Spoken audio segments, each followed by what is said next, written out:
வீட்டு வேலைகளும் மற்ற பொறுப்புகளும் இருந்தாலும் திருமந்திரத்தை கேட்க வேண்டும் என்று நான் வந்திருப்பது எனக்கு பெரிய மகிழ்ச்சி. அதே சமயத்திலே ஒரு தவம் நமக்கெல்லாம் வாய்க்கிற பொழுது அதை தள்ளி போடக்கூடாது என்று சொல்லுவார்கள். அந்த வகையில் என்னுடைய இப்பொழுது அண்மையிலே சென்ற பொழுது, மலேசியா சென்ற பொழுது ஒரு மாணவி, அதை இப்போதுதான் பேசிட்டு விட வரேன். அந்த வீட்டில் இருக்கின்ற அந்த நடராஜ பெருமானை இன்றைக்கு காலையில் அனுப்பிச்சிருந்தாங்க. அனுப்பிச்சு கெட்டிங் ரெடி ஃபார் செலிப்ரேஷன் அப்படின்னு போட்டிருந்தாங்க. அலங்காரம் செய்துட்டு அதை 3 புகைப்படமாக எடுத்து அதை அபிஷேகம் செய்யறது, அப்புறம் அலங்காரம், ஆராதனை என்று 3 செய்துட்டு கெட்டிங் ரெடி ஃபார் செலிப்ரேஷன் போட்டிருந்தாங்க. நான் உடனே என்ன பண்ண, செலிப்ரேஷன் யூ மீன் தீபாவளி அப்படின்னு போட்டிருந்தேன். அதுக்கு உடனே அவங்க என்ன பதில் சொன்னாங்க, எவ்ரிடே பெருமான் வர்ஷிப் இஸ் செலிப்ரேஷன் அப்படின்னாங்க. பெருமானை வணங்குவதுதான் நமக்கு விழா. வாங்க வாங்க, அதை விட ஒரு விழா நமக்கு இருந்தால், அதுவும் சைவர்களுக்கெல்லாம் தீபாவளி என்பது அவ்வளவு முக்கியமில்லை என்று மகாவிஷ்ணுனுடைய நினைவாகத்தாலே நாம் தீபாவளியை கொண்டாடுகிறோம் என்றெல்லாம் அவர்கள் சொல்லி, சைவர்களுக்கு என்று இருக்கின்ற அந்த விழாவை காட்டிலும் நாள்தோறும் நடராஜ பெருமானை நாம் தரிசனம் செய்தும் அபிஷேகம் செய்தும் செய்கின்ற வழிபாடுதான் நமக்கு விழா என்று அவர்கள் சொல்லியிருந்தார்கள். ஏறக்குறைய அந்த பெண்ணுக்கு 20 வயது கூட இருக்காது. அந்த அளவுக்கு அந்த பக்குவம் அவர்களுக்கெல்லாம் இருக்கிறது. அதனால நமக்கும் கூட தீபாவளி ஒருபுறம் இருந்தாலும் திருமந்திர வகுப்பு என்பது ஒரு விழா போல நமக்கு இல்லையா? எனவே நண்பர்கள் இங்கே வந்திருப்பதற்காக நான் மிக்க மகிழ்ச்சி அடைகின்றேன்.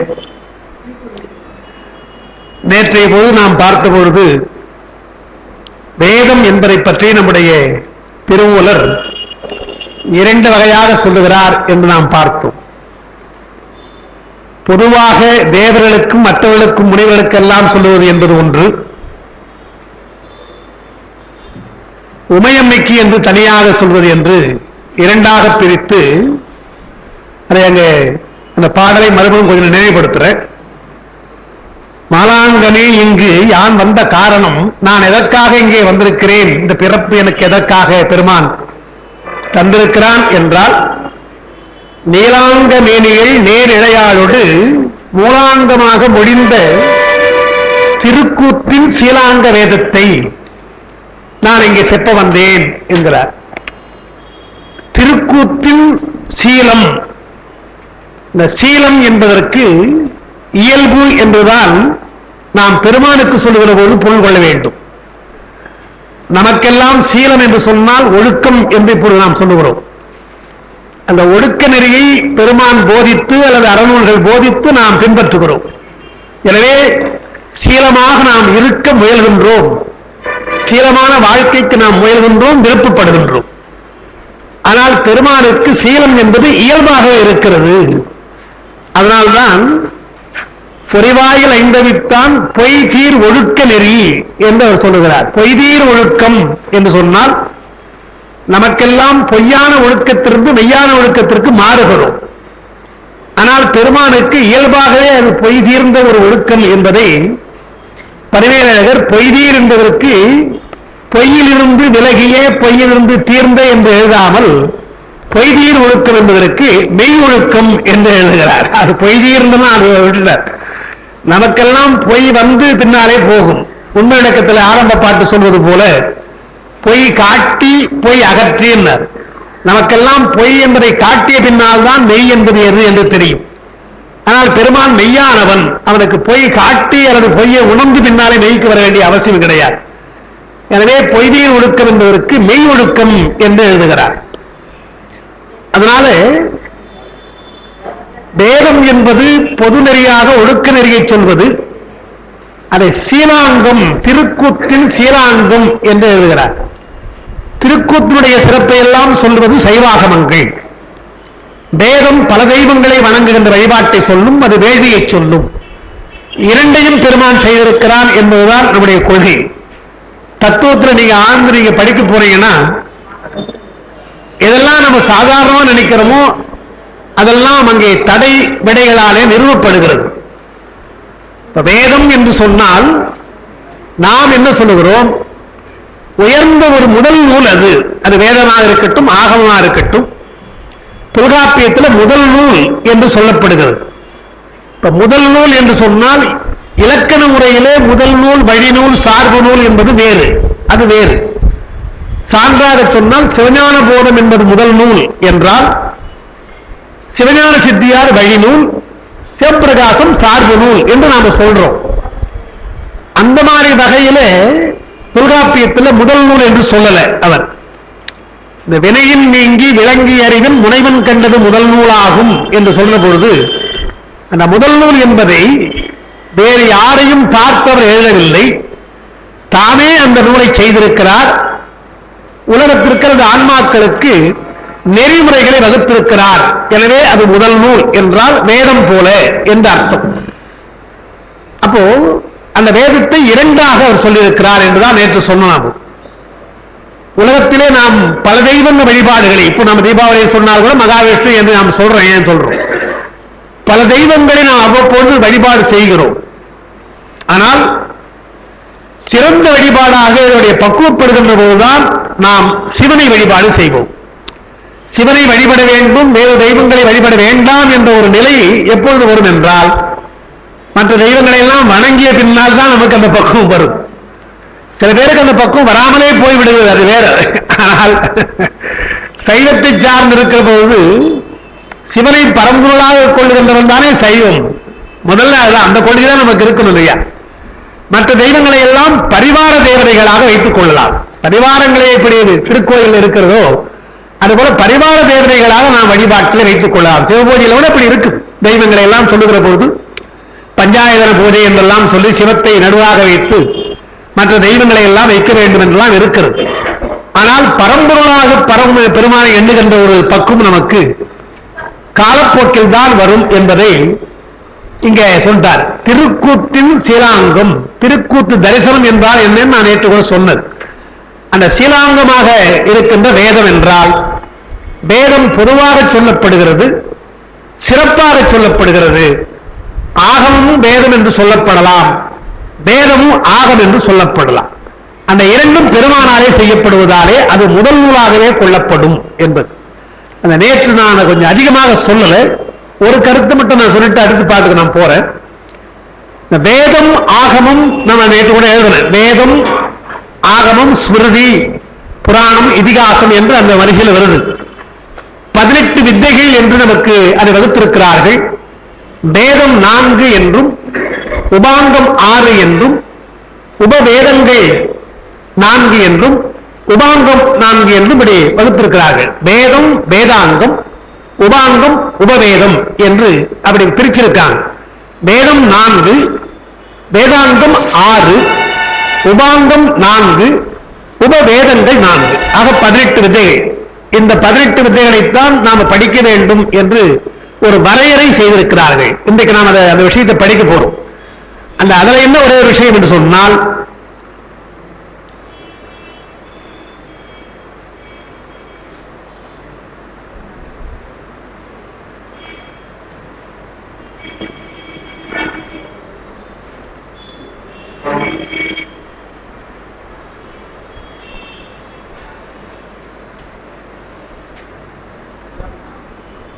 இப்ப சிவம் சக்தி என்று நாம சொல்றோம்.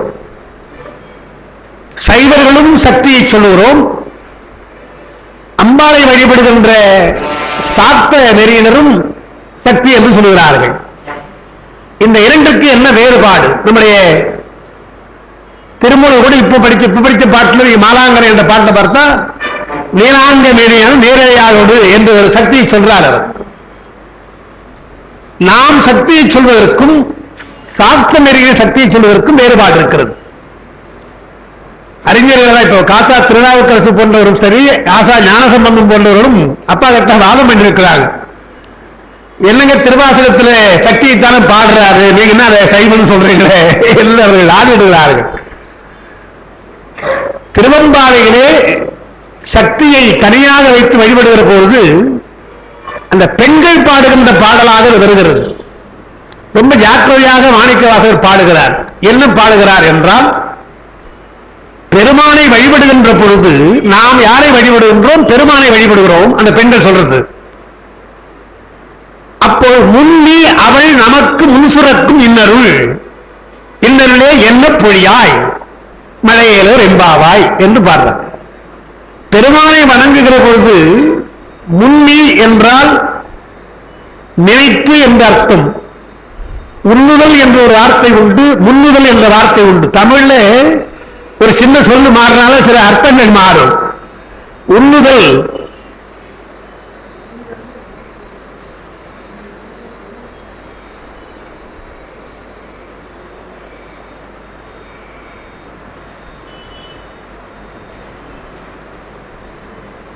புறநானூற்றில் முருவத்தியே முன்னியது முடித்தலின், முன்னியது முடித்தல் என்று வருது.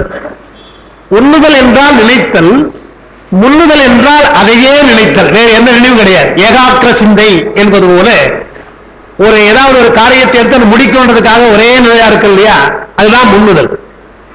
எனவே நாம் நினைப்பதை ஒரே செயலாக நினைப்பதை நிறைவேற்றுகின்றான் முருகப்பெருமான். முருகத்தையே முன்னியது முடித்தல் வருது. அதுபோல நமக்கு உதவுவதற்காக முதலிலே அவை திருவருள் வருகிறது. பெருமானுடைய திருவருள் தான் நமக்கு பயன்படும். எனவே என்ன சொல்றார், பெருமானை நாம் வழிபடுகின்ற பொழுது யார் என்கிறார், நம்முடைய பெருமானுக்கு தன்னில் பிரிவிலா எங்கோமால், தன்னிடத்திலிருந்து பிரியாமல் இருக்கின்ற சக்தி என்று சொல்லி அவள் நமக்கு சுரக்கின்ற இன்னொரு போல என்றால், பெருமானுடைய அருள் வருவது போல நீ மழை பெய்ய வேண்டும் என்றுதான் வருது தவிர சக்தியை தனியா பாடுற மாதிரி கிடையாது. திருமுருகா இது நம்முடைய அபிராமி என்றாலே நீங்க பார்த்தீங்கன்னா அது முழுக்க முழுக்க அபிராமியை பாடுற பாட்டு தான். இருந்தாலும் கூட எவ்வளவு இடங்கள் அவர் சிவபெருமானை சொல்லுகிறார், எப்படி தோன்ற வேண்டும், நீ எப்படி அம்மா எனக்கு காட்சி அளிக்க வேண்டும் என்று சொன்னால், வவ்விய பாகத்து இறைவரும் நீயும் மகிழ்ந்திருக்கும் செவ்வியும் உங்கள் திருமண கோலமும் எப்போன்றார், எந்த நேரத்துக்கு, வெவ்விய காலம் என் மேல் வரும் போது கடைசி நேரத்தில் காட்சி தர வேண்டும் என்று சாதாரண சொல்லவர். நான் என்னுடைய உயிர் போகின்ற போது அந்த காட்சி எனக்கு வர வேண்டும் என்று அம்பாள் சமையலாக நீ வர வேண்டும் என்று கேட்பதாக சொன்னா அது எப்படி சக்தியா இருக்க முடியும், சாட்சமா இருக்க முடியும். அதுபோலத்தான் இங்கேயும் திருமணம் அப்படி சொல்லுகிறார். அதனால சிவம் சக்தி என்று சொல்ற பொழுது நாம் சொல்வது சிவசக்தி, தனி சக்தி கிடையாது. சிவம் வேறு சக்தி வேறு என்ற தனி முதலாக, அது ஒரு முதல் இது ஒரு முதல், அதான் அது ஒரு பொருள் இது ஒரு பொருள் என்று சொல்லலை, ஒரே பொருள் தான். அந்த பொருள் இரண்டு தன்மையாக இருக்கிறது. அடிக்கடி சொல்ற வார்த்தை தான் வடமொழியில் தாதான்மிய சக்தி என்பார்கள். அதற்கு ஒருமையில் இருமை, நல்ல தமிழ் சொல் ஒருமையில் இருமை. பொருள் ஒன்றா இருக்கும், ஆனால் தன்மையிலே வித்தியாசப்படும். கதிரவன் என்பது ஒண்ணுதான், அந்த கதிரவனுடைய கதிர் தான் நமக்கு பயன்படுகிறது. கதிரவன் கதிரை விட்டு கிடையாது, கதிர் கதிரவனை விட்டு கிடையாது. ரெண்டு தனி முதல் அல்ல, ஒன்று இருந்தால்தான் இன்னொன்று இருக்கும். அதுபோல சிவம் என்பது ஒரு பொருள், பரம்பொருள் என்றால் அந்த பரம்பொருளை விட்டு பிரியாமல் இருக்கின்ற ஆற்றல், அதுதான் நம்ம ஆற்றல் சொல்றோம், சக்தியின் பேர் வச்சிருக்கோம். எல்லா பொருளுக்கும் ஒரு ஆற்றல் உண்டு, அந்த பொருளை விட்டு ஆற்றல் பிரியாது. பொருள் வேறு ஆற்றல் வேறு இல்லை. ஒளி தருகின்ற விளக்கு என்றால் விளக்கு ஒரு பொருள், அதனுடைய ஒளி அதனுடைய ஆற்றல் ரெண்டும் வேறு வேறு கிடையாது. ஒளிபெருக்கி என்றால் இது ஒரு பொருள், இதனுடைய தன்மை வேறு, ஆற்றல் வேறு, ஒரு பொருள் தான். ஆனால் அதுபோல சிவம் சக்தி என்றால் வேறு வேறு அல்ல, இது அடிப்படை. இதேதான் இப்ப வேதமாகுது வைத்துக்கணும், அதுதான் அது போட்டனர். முதல்ல சிவம் சக்தி நாம் தெரிந்து கொண்டு ஒரே பொருள் தான். சைவ சித்தாந்தம் படிக்கின்றவர்களுக்கு தெரியும், நம்முடைய திருமுறை அடிப்படையில் எல்லாம் தொடர்ந்து ஒரு 10 ஆண்டுகளாக அதெல்லாம் சொல்லிட்டு வர நாம். அது உங்களுக்கு பழக்கமான சொல் என்றாலும் சில பேர் புதுசா வந்திருக்கலாம், அதுக்காக நான் சொல்ல வேண்டியதா இருக்கு. அந்த ஒருமையில் இருமை என்றது தாதான்மிய சக்தி என்று நான் சொல்றேன்.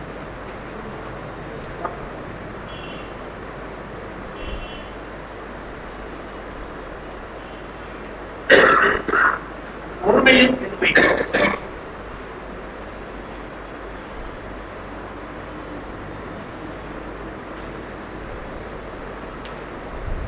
அப்படி சொல்ற பொழுது ஒரு பொருளுக்கு ஆற்றல் அதை விட்டு விலகாதுன்னு சொன்னேன். இப்போ இந்த விளக்குக்கு ஒளி இருப்பது போல என்று சொன்னேன்.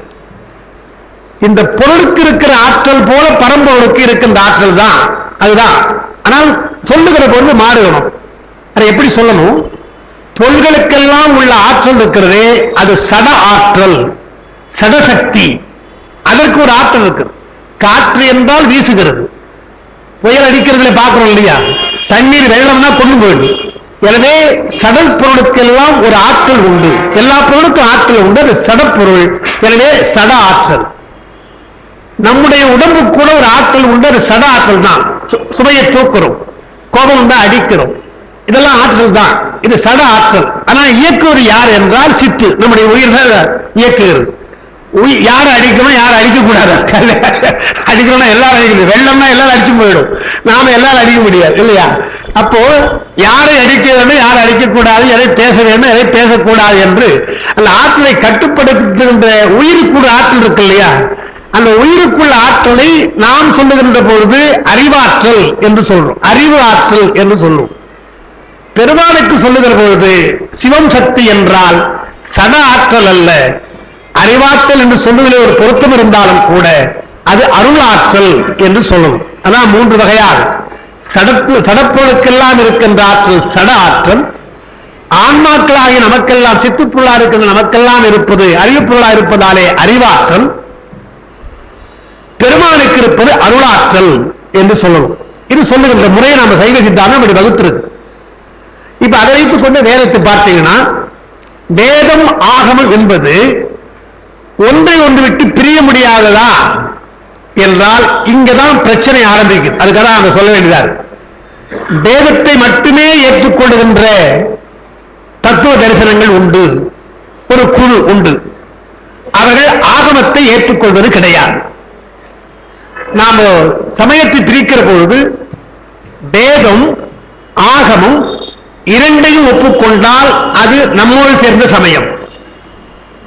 இதிலே வேதத்தை மட்டும் ஏற்றுக்கொண்டு ஆகமத்தை ஏற்றுக்கொள்ளவில்லை என்றால் புறச்சமயம். வேதம் ஆகமம் இரண்டையுமே ஏற்றுக்கொள்ள வேண்டால் புறப்புறச்சமயம் தள்ளி ரொம்ப தள்ளி வச்சுட்டோம்.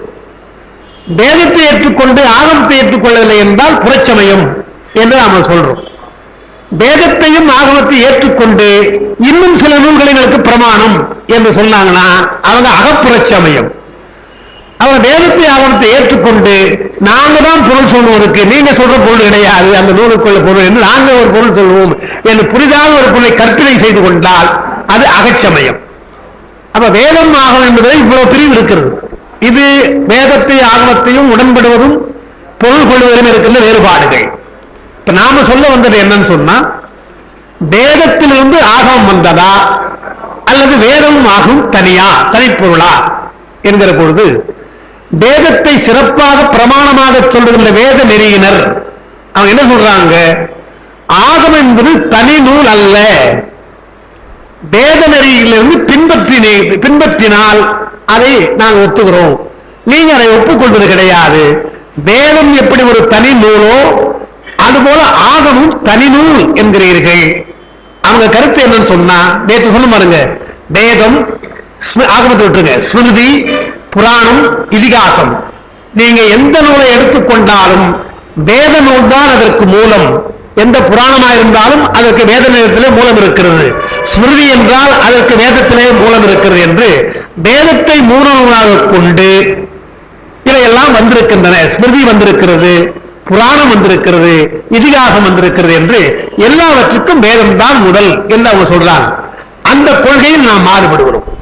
என்ன சொல்றோம், ஆகமம் என்பது தனி முதல் தனி நூல், இதற்கும் அதற்கும் சம்பந்தம் கிடையாது என்று சொல்றோம். அப்படி சொன்னவனே அவங்க என்ன சொல்றாங்க, எல்லோரும் ஏற்றுக்கொள்கின்ற வேதத்தை அதிலிருந்து வருகின்ற ஸ்மிருதி புராணம் எல்லாம் வந்திருக்கு நாங்க சொல்றோம்.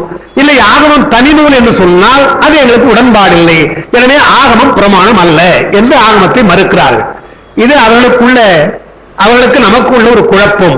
அந்த குழப்பம் அப்படியேதான் இருக்கு. அவர்களும் ஒத்துக்கொள்ள போறது கிடையாது, நாம் ஒத்துக்கொள்ள போறது கிடையாது. அவங்க என்ன சொல்றாங்க, வேதத்தினுடைய வழியிலே ஆகமம் சொல்லுங்க ஏற்றுகிறோன்றாங்க.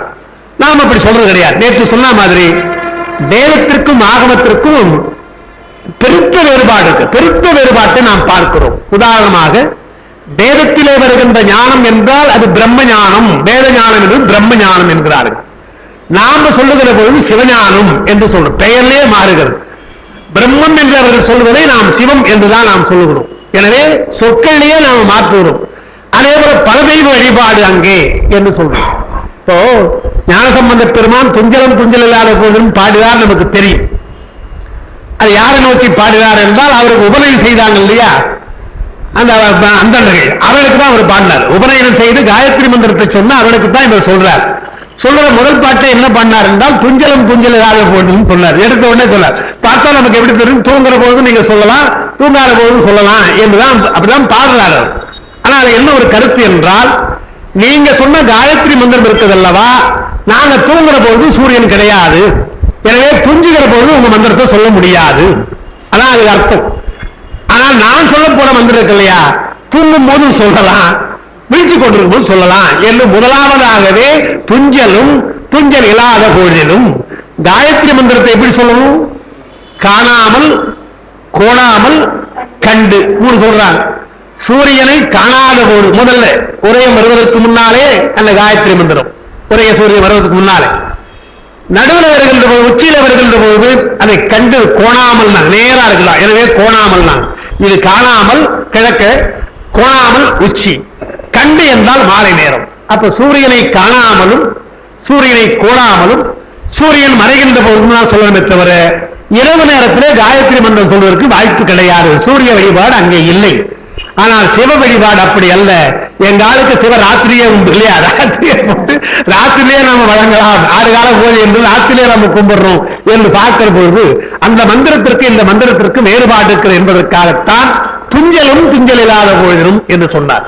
அதே போலத்தான் அந்த பாட்டிலே பார்க்கலாம், வஞ்சகமற்று அடி வாழ்த்த வந்த கூற்று அஞ்ச உதைத்தன என்கிறார். வேதங்களில் சொல்லப்படுற முக்கியமான யாகம் எது என்று சொன்னால் மிருத்துங்க யாகமும். நேற்று கூட அந்த மிருதாசனியாகம் மிருதம் சொன்ன இல்லையா, அமிர்தம் மிருதம் சொன்ன இல்லையா, மிருத்திங்க யாகம் என்றால் ஆயுள் வளர இறப்பு வராமல் இருப்பதற்காக செய்கின்ற யாகம், கூற்றுனை வெல்லுகின்ற யாகம். அது அவங்க முக்கியமான யாகமாக சொல்லுகிறார்கள். அதுல இப்போ நவராத்திரி போது சதசட்டி யோகம் சொல்லுவாங்க. அதுல எந்தெந்த மந்திரங்கள் எதனால எதனால என்று சொன்ன போது ஆயுள் வளர செல்வம் வளர என்று ஒன்னொன்னா பிரிச்சு அவங்க அந்த யாகத்தை வளர்க்கிறாங்க, வளர்த்து செய்யறாங்க. ஒரு நாள் கூட அதை செய்து கொண்டிருக்கிறார்கள். கடைசியில பூர்ணாகுதியில ஒரு பட்டு சேலை, காஞ்சிபுரம் பட்டு சேலையை கொண்டு போய் போடுவாங்க. நீங்க பார்த்தா தெரியும், அதெல்லாம் செய்வாங்க. தர்மயாகத்தில் அங்க இருந்த பொழுது, அப்பெல்லாம் அங்க இருந்த போது அம்மா இருந்தாங்க இல்லையா, இந்த சதசண்டி ஒவ்வொரு வருஷம் என்ன பண்ணுவாங்க, காஞ்சிபுரம் பட்டு சேலை இங்க இருந்து வாங்கிடுவாங்க, நிறைய அந்த சேலையோடு இருக்கும், அதை கொண்டாந்து போடுவாங்க. எங்க அம்மா சொல்லுவாங்க, அதை ஏன் நெருப்புல போடுறாங்க, இந்த மாதிரி மங்களகா இருக்கா கொடுத்தா நல்லா இருக்கு என்று அவங்க சொல்லுவாங்க. அவங்க ஒரு வேடிக்கையா சொல்றதுதான். ஆனால் ஒரு புடவையை கொண்டு யஜ்ஞத்தில் போட வேண்டும் என்று வைத்திருக்கிறாங்கன்னா அது ஒரு யாகத்தினுடைய முறை.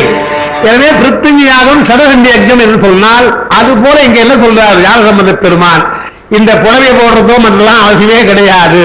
நமச்சிவாய என்று சொன்னால் அதை விட ஒரு யஜ்ஞம் கிடையாது, அது அதை விட மந்திரம் கிடையாதுப்பா, 1000 மந்திரங்கள் நீங்க சொல்லலாம்.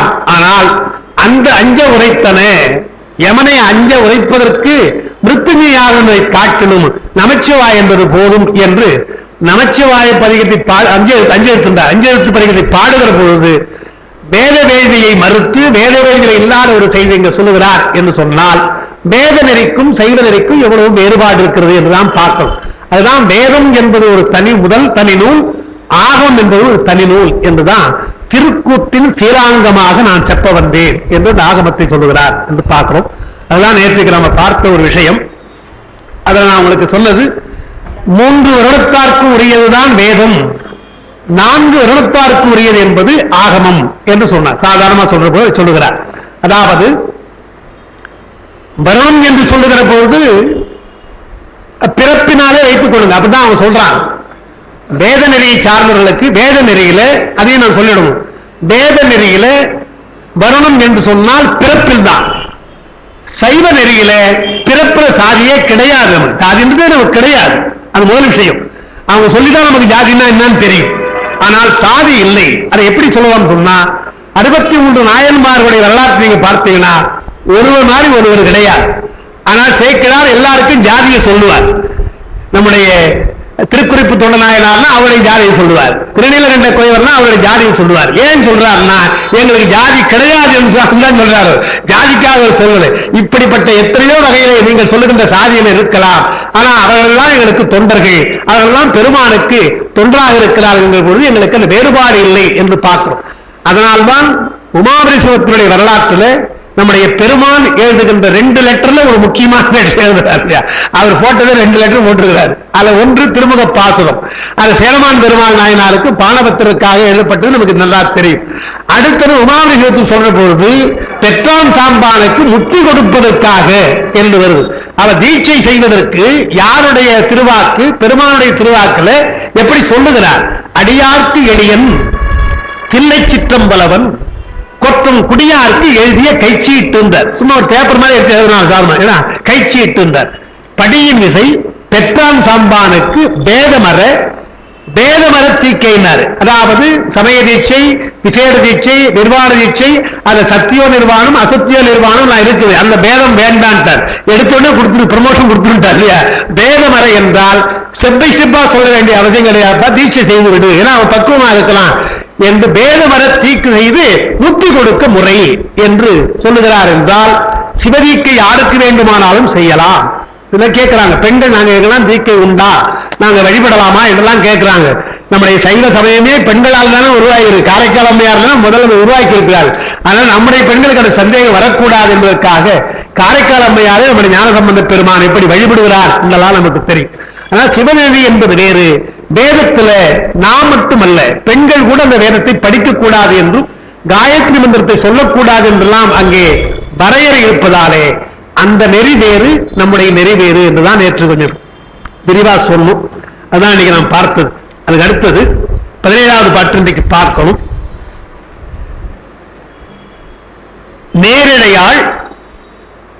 நேரிடை ஆவாள் நிர் அதிசயானந்த பேருடையாள் என் பிறப்பறுத்து ஆண்டவள் சீருடையாள் சிவன் ஆவடு தந்துரை சீருடையாள் பாதம் சேர்ந்திருந்தேனே என்று பாடுறார்.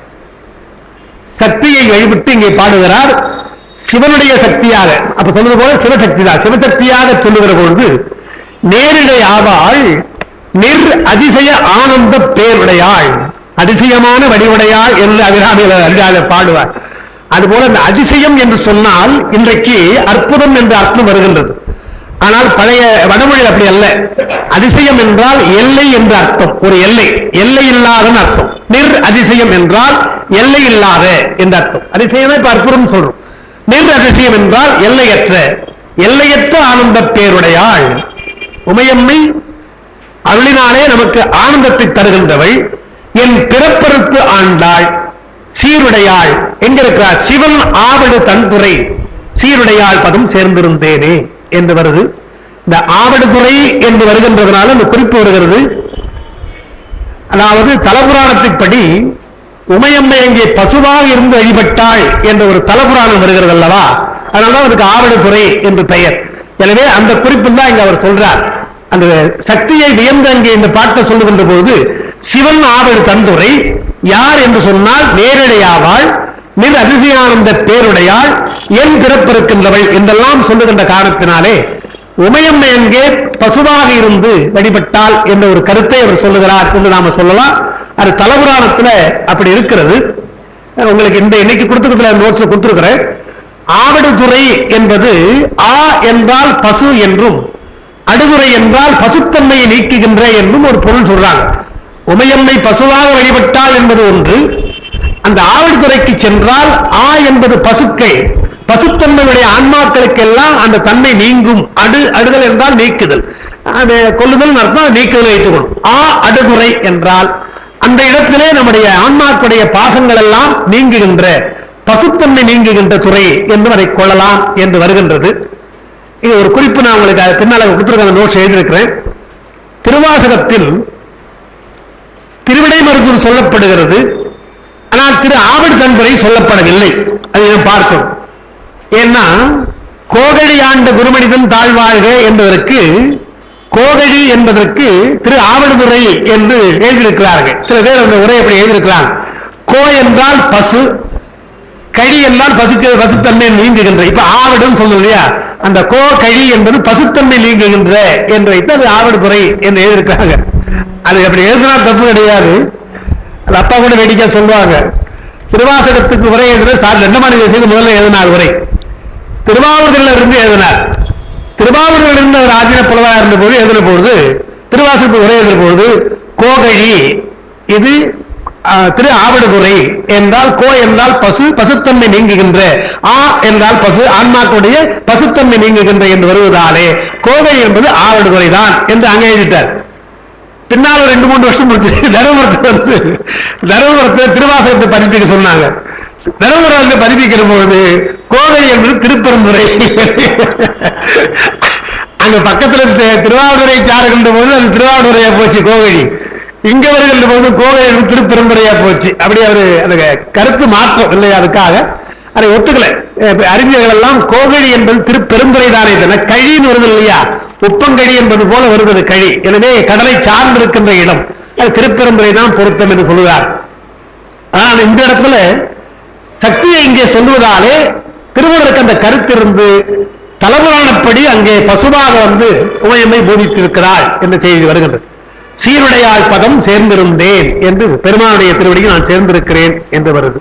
நேரிடை ஆவாள் நிரதிசய ஆனந்த பேருடையாள் என் பிறப்பறுத்து ஆண்டவள் சீருடையாள் சிவன் ஆவடு தன்துறை சீருடையாள் பதம் சேர்ந்திருந்தேனே என்று இந்த ஆனந்த பேருடையாள் என்பதற்கு திருவுந்தியார்ல ஒரு பாட்டு அங்கு சொல்லியிருக்கிறோம். பேரின்பமான பிரம்மக்கிழத்தி என்ற ஒரு சொல்லை திருவுந்தியார்ல வருகின்றது. பொதுவாக உமையம்மை சொல்லுகிற போது அருள் என்றுதான் சொல்லுவாங்க. பெருமானைத்தான் ஆனந்தம் என்று சொல்கின்ற வழக்கம். இருவரும் பிரிப்பின்மை இருப்பதாலே இருவரையும் ஒருவராக கருதுகிற பொழுது அருளையும் ஆனந்தத்தையும் ஒன்றாக சேர்த்து இங்கே சொல்லுகிறார் என்றுதான் நாம் வைத்துக் கொள்ள வேண்டும். அதனால தேவியாவால் அவருடைய சிவரது சக்தி என்று பார்க்கிறோம். சரி, அடுத்த பாட்டு கொஞ்சம் முக்கியமான பாட்டா இருக்குது. திருமூலர் அவருடைய நோக்கம் பிள்ளையை தரிசனம் செய்து கொண்டு பின்னாலே அகத்தியரை பார்ப்பதற்கு போக வேண்டும். ஆனால் சூழ்நிலை காரணமாக அவர் திரு ஆவடுதுறையிலே தங்குகிறார் என்று பார்க்கிறோம். அந்த வரலாற்றை அவர் சொல்லுகிறார். இங்க வரலாற்றை சொல்லுகிற போது ஒரு குறிப்பையும் சொல்லுகிறார். சேர்ந்திருந்தேன் சிவமங்கைதன் பங்கனை. அங்க முதல்ல சொல்லும்போது சேர்ந்திருந்தேன் மங்கைன்னு சொன்னார் இல்லையா, இங்க சிவமங்கைன்னு சொல்றார் பாருங்க இல்லையா. சேர்ந்திருந்தேன் சிவமங்கை சிவமங்கைதன் பங்கனை. சேர்ந்திருந்தேன் சிவன் ஆவடு தன்துறை. சேர்ந்திருந்தேன் சிவபோதியின் ஏழலில். சேர்ந்திருந்தேன் சிவன் நாமங்கள் ஓதியே. நான் எங்கே இருந்தேன் என்பதற்கு ஒரு அகச்சான்று. திருவாவூரில் நான் சேர்ந்தேன். அது முன்ன சொன்னது போல உமையம்மை பூசித்தது. அவள் பேரின்ப உடையவள், என்னுடைய பிறப்பிருக்கின்றவள்.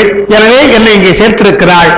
நான் இப்போது சிவனுடைய பங்கனாக இருக்கின்ற சிவமங்கையினுடைய பங்கனாக இருக்கின்ற சிவனை நான் சேர்ந்திருக்கிறேன் என்றெல்லாம் சொல்லி அங்க நான் என்ன செய்தேன் என்றால் சிவநாமங்கள் ஓதினேன்.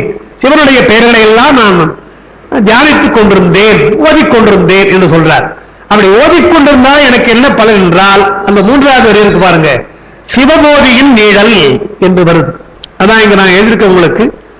போதி மரம் என்று சொன்னால் நமக்கு எல்லாருக்கும் தெரியும், அது வந்து புத்தருக்கு ஞானம் கொடுத்தது என்று. ஐயா அங்கெல்லாம் என்ன அழைச்சு போயிருக்கிறாங்க, பல இடங்களுக்கு அழைச்சு போயிருக்காங்க. போதி மரம் என்பதற்கு போதம் என்றால் அறிவுன்னு அர்த்தம். போதத்தை அது ஞானத்தை தருவதாலே அது போதி மரம். அரச மரத்தின் கீழே இருந்து அவரை ஞானம் பெற்றார் என்பதாலே புத்தருக்கு பின்னாலே அரச மரம் எல்லாம் போதி மரம் என்று சொல்லப்பட்டிருக்கிறது பார். அதனால இங்க என்ன பண்றார், இவர் கொஞ்சம் பின்னாலே பாடுகிறார் இல்லையா. எனவே சேர்ந்திருந்தேன் போதின்னு சொல்லாம சிவபோதியின் என்று ஒரு ஆர்த்தை போடுறார். சிவபோதி என்று போடுறார். அப்படி சிவபோதி என்று சொல்வதற்கு என்ன காரணம் என்பதைத்தான் இங்க நான் குறிப்பா எழுதியிருக்கிறாங்க. அப்பாதான் எழுதி அதை அப்படி எழுதியிருக்கிறேன். அதாவது அரசமரத்திற்கு பின்னால், அரசமரத்திற்கு புத்தருக்கு பின்னால் போதி என்ற பெயர் வந்தது. எனினும் அவர் பெற்றது சூன்ய ஞானம். புத்தருக்கு வந்தது சூன்ய ஞானம். ஆனால் நம்முடைய பெருமான் திருமூலருக்கு வந்தது சிவஞானம். அதான் சொல்ல திருமூலர் பெற்றது சிவஞானம். எனவே அதை சிவபோதி என்று சொன்னார். எனவே அவர்கள் வெறும் போதினாங்க, அடைமொழி இல்லாமல் வெறும் போதினாங்க, சூன்யமாகவே அவங்க போதினாங்க. எனவே அவங்க பெற்றது சூன்ய ஞானம். நாம சிவபோதி என்று சொல்வதாலே அது சிவஞானம் என்று அர்த்தம். என்ன சொல்ல வருகிறார் என்றால், அரச மரத்தின் கீழே இருந்தால் எல்லாருக்கும் ஞானம் வரும். அது உங்களுக்கும் நமக்கு ஞானம் வரும். புத்தருக்கு மட்டும் வராது, எல்லாருக்கும் வரும். நீங்கள் சிவநாமத்தை ஓதினால் நமக்கு சிவஞானம் வரும். அதை விட சூன்ய ஞானத்தை காட்டிலும் சிவஞானம் வரும் என்கிறார். இதை நான் சிவஞான போதும் நடத்துற போது நான் சொல்லியிருக்கிறேன்.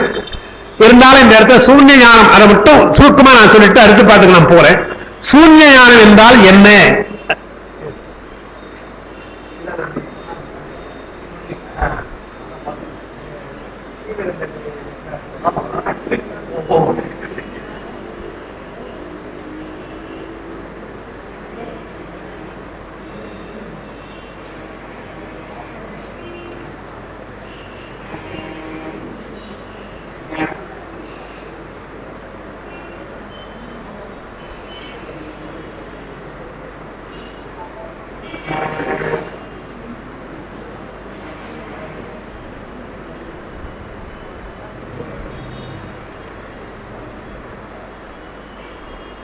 சூன்யம் என்பதற்கு நமக்கு தெரியும் ஒன்றுமில்லைன்னு அர்த்தம். ஒன்றுமில்லை தான் சூன்யமா இருக்கணும், ஒன்றுமில்லைன்னு அர்த்தம்.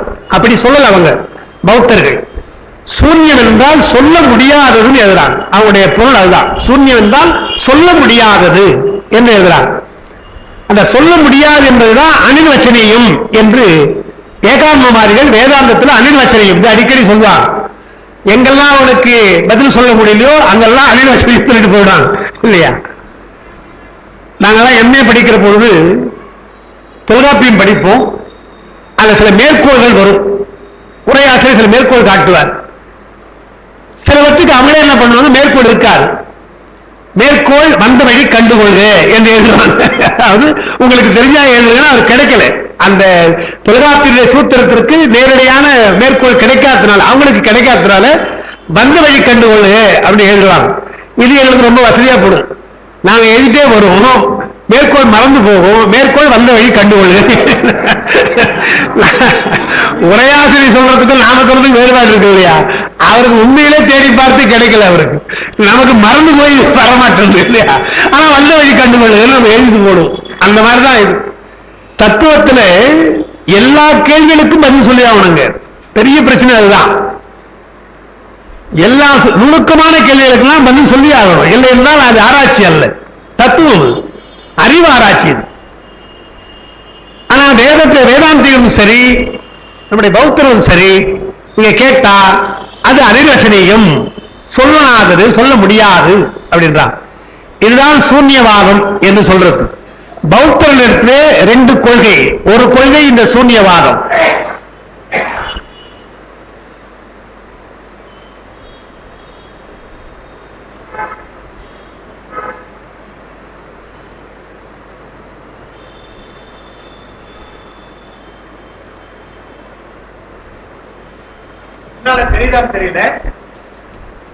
பின்னால தெரியுதான் தெரியல, சொல்லுறேன். சூன்யவாதம் உண்டு, அசர்க்காரியவாதம் என்று ரெண்டு. பௌத்தர் ரெண்டு சொல்றாங்க, சூன்யவாதம் அசர்க்காரியவாதம் என்று ரெண்டு. இப்போ அது பெரிய விளக்கம் இருக்கு. ஒரு சுருக்கமா உங்களுக்கு விஷயத்தை புரிய வச்சுடுறேன்.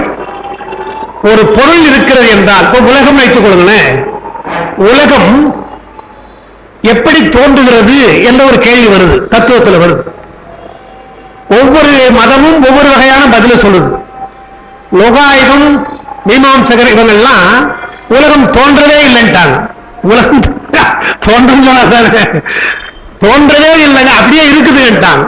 எப்படி நம்ம உயிர்கள் அனாதின்னு சொல்றோமோ, உயிர்கள் தோன்றி நின்று அழியவில்லை அப்படியே இருக்குன்னு சொல்றோமோ, இறைவன் எப்படி தோன்றி நின்று அழியா மாட்டான்னு சொல்றோமோ, அதே போல உலகமும் தோன்றி நின்று அழிவதில்லை என்று அவர் சொல்லிடுறாங்க.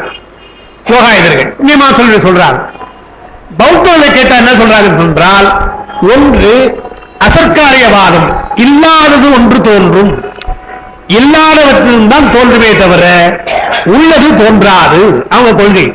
நாம நேராக உள்ளதுதான் தோன்றும், உள்ளதுதான் தோன்றும் நாம சொல்றோம், அவங்க இல்லது தோன்றும் என்கிறார்கள். முக்கியமான வேறுபாடு. அந்த உள்ளது தோன்றும் என்பது சர்க்காரியவாதம், இல்லது தோன்றும் என்றால் அசர்க்காரியவாதம். இல்லது தோன்றுன்றாங்க.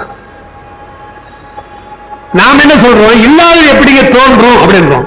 அவன் என்ன கேட்கலாம், உள்ளதுன்னா ஏங்க தோன்றணும் அவங்க நம்ம கேட்கலாம் இல்லையா? இல்லது இல்லாத எப்படி தோன்றணும் அவனை கேட்டா, உள்ளது ஏங்க தோன்ற வேண்டும் என்று அவன் கேட்கிறான். இதுக்கெல்லாம் விளக்கம் இருக்குது. இது அசற்காரியவாதம். சூன்யவாதம் என்றால் ஒன்றும் இல்லாததிலிருந்து ஒன்று தோன்றுன்றான். ஒன்றும் இல்லாததிலிருந்து ஒன்று தோன்றும். இல்லாத பொருள் இருந்து தோன்றும். ஒன்றுமே இல்லை, ஒன்றுமே இல்லாத ஒரு பொருள் தோன்றும் என்று சொல்றான்.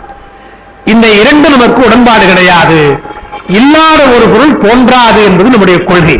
அதை எப்படி அவங்க சொல்றாங்கன்னா, சொல்லுனாதது என்று சொன்னால் அவருடைய கொள்கைப்படி, பௌத்தருடைய கொள்கைப்படி ஒரு பொருள் என்றால் அது கணந்தோடு மாறிக்கொண்டிருக்கிறது, கணந்தோடு மாறுகிறது என்கிறார்கள். கணம் ஒரு நொடி, ஒரு நொடிதோறும் இது மாறு. இப்ப இருக்கின்ற இந்த பாட்டில் சொன்னா ஒரு கணந்தோறும் இது மாறிக்கொண்டிருக்கிறது. நாம உள்ள வந்தோம், உள்ள வந்து ஒரு மணி நேரம் பொறுத்து போனோம்னா ஒரு மணி நேரத்துக்கு நாம் மாறிவிட்டோம் அப்படின்றோம். நாம் அதை ஒத்துக்கிறோம். ஒரு மணி நேரம் நமக்கு வயசாகி போச்சு இல்லையா? முன்ன இருந்து அந்த வயது போயிடுச்சு, ஒரு மணி நேரம் போயிடுச்சு. நாளாக ஆக நமக்கு வயது போகிறது என்று தெரியும். வயது ஏறாது, வயது போகும் நமக்கு இல்லையா? கண்ணதாசன் அழகா ஒரு பாட்டு சினிமால தான் பாண்டான்னு நினைக்கிறேன். ஆண்டொன்று போனால் வயதொன்று போகும், வயதொன்று ஏறும் பாடல இல்லையா? வயசு எப்படி ஏறும்? இருக்கிற வயசு போகுது இல்லையா? ஆண்டொன்று போனால் வயதொன்று போகும். அது போல நாள்தோறும் ஆண்டோறும் வயசு போகிறது பார்க்கிறோம் இல்லையா? அது அடிப்படையாகும். மாறுவதை நான் ஒத்துக்கிறோம். ஆனால் பௌத்தர்கள் என்ன சொல்கிறார்கள்? பொருளே மாறுகிறது. ஒரு கணத்திலே தோன்றுகின்ற ஒரு பொருள் அடுத்த கணத்திலே இல்லை என்றான், அழிஞ்சு போகின்றான்.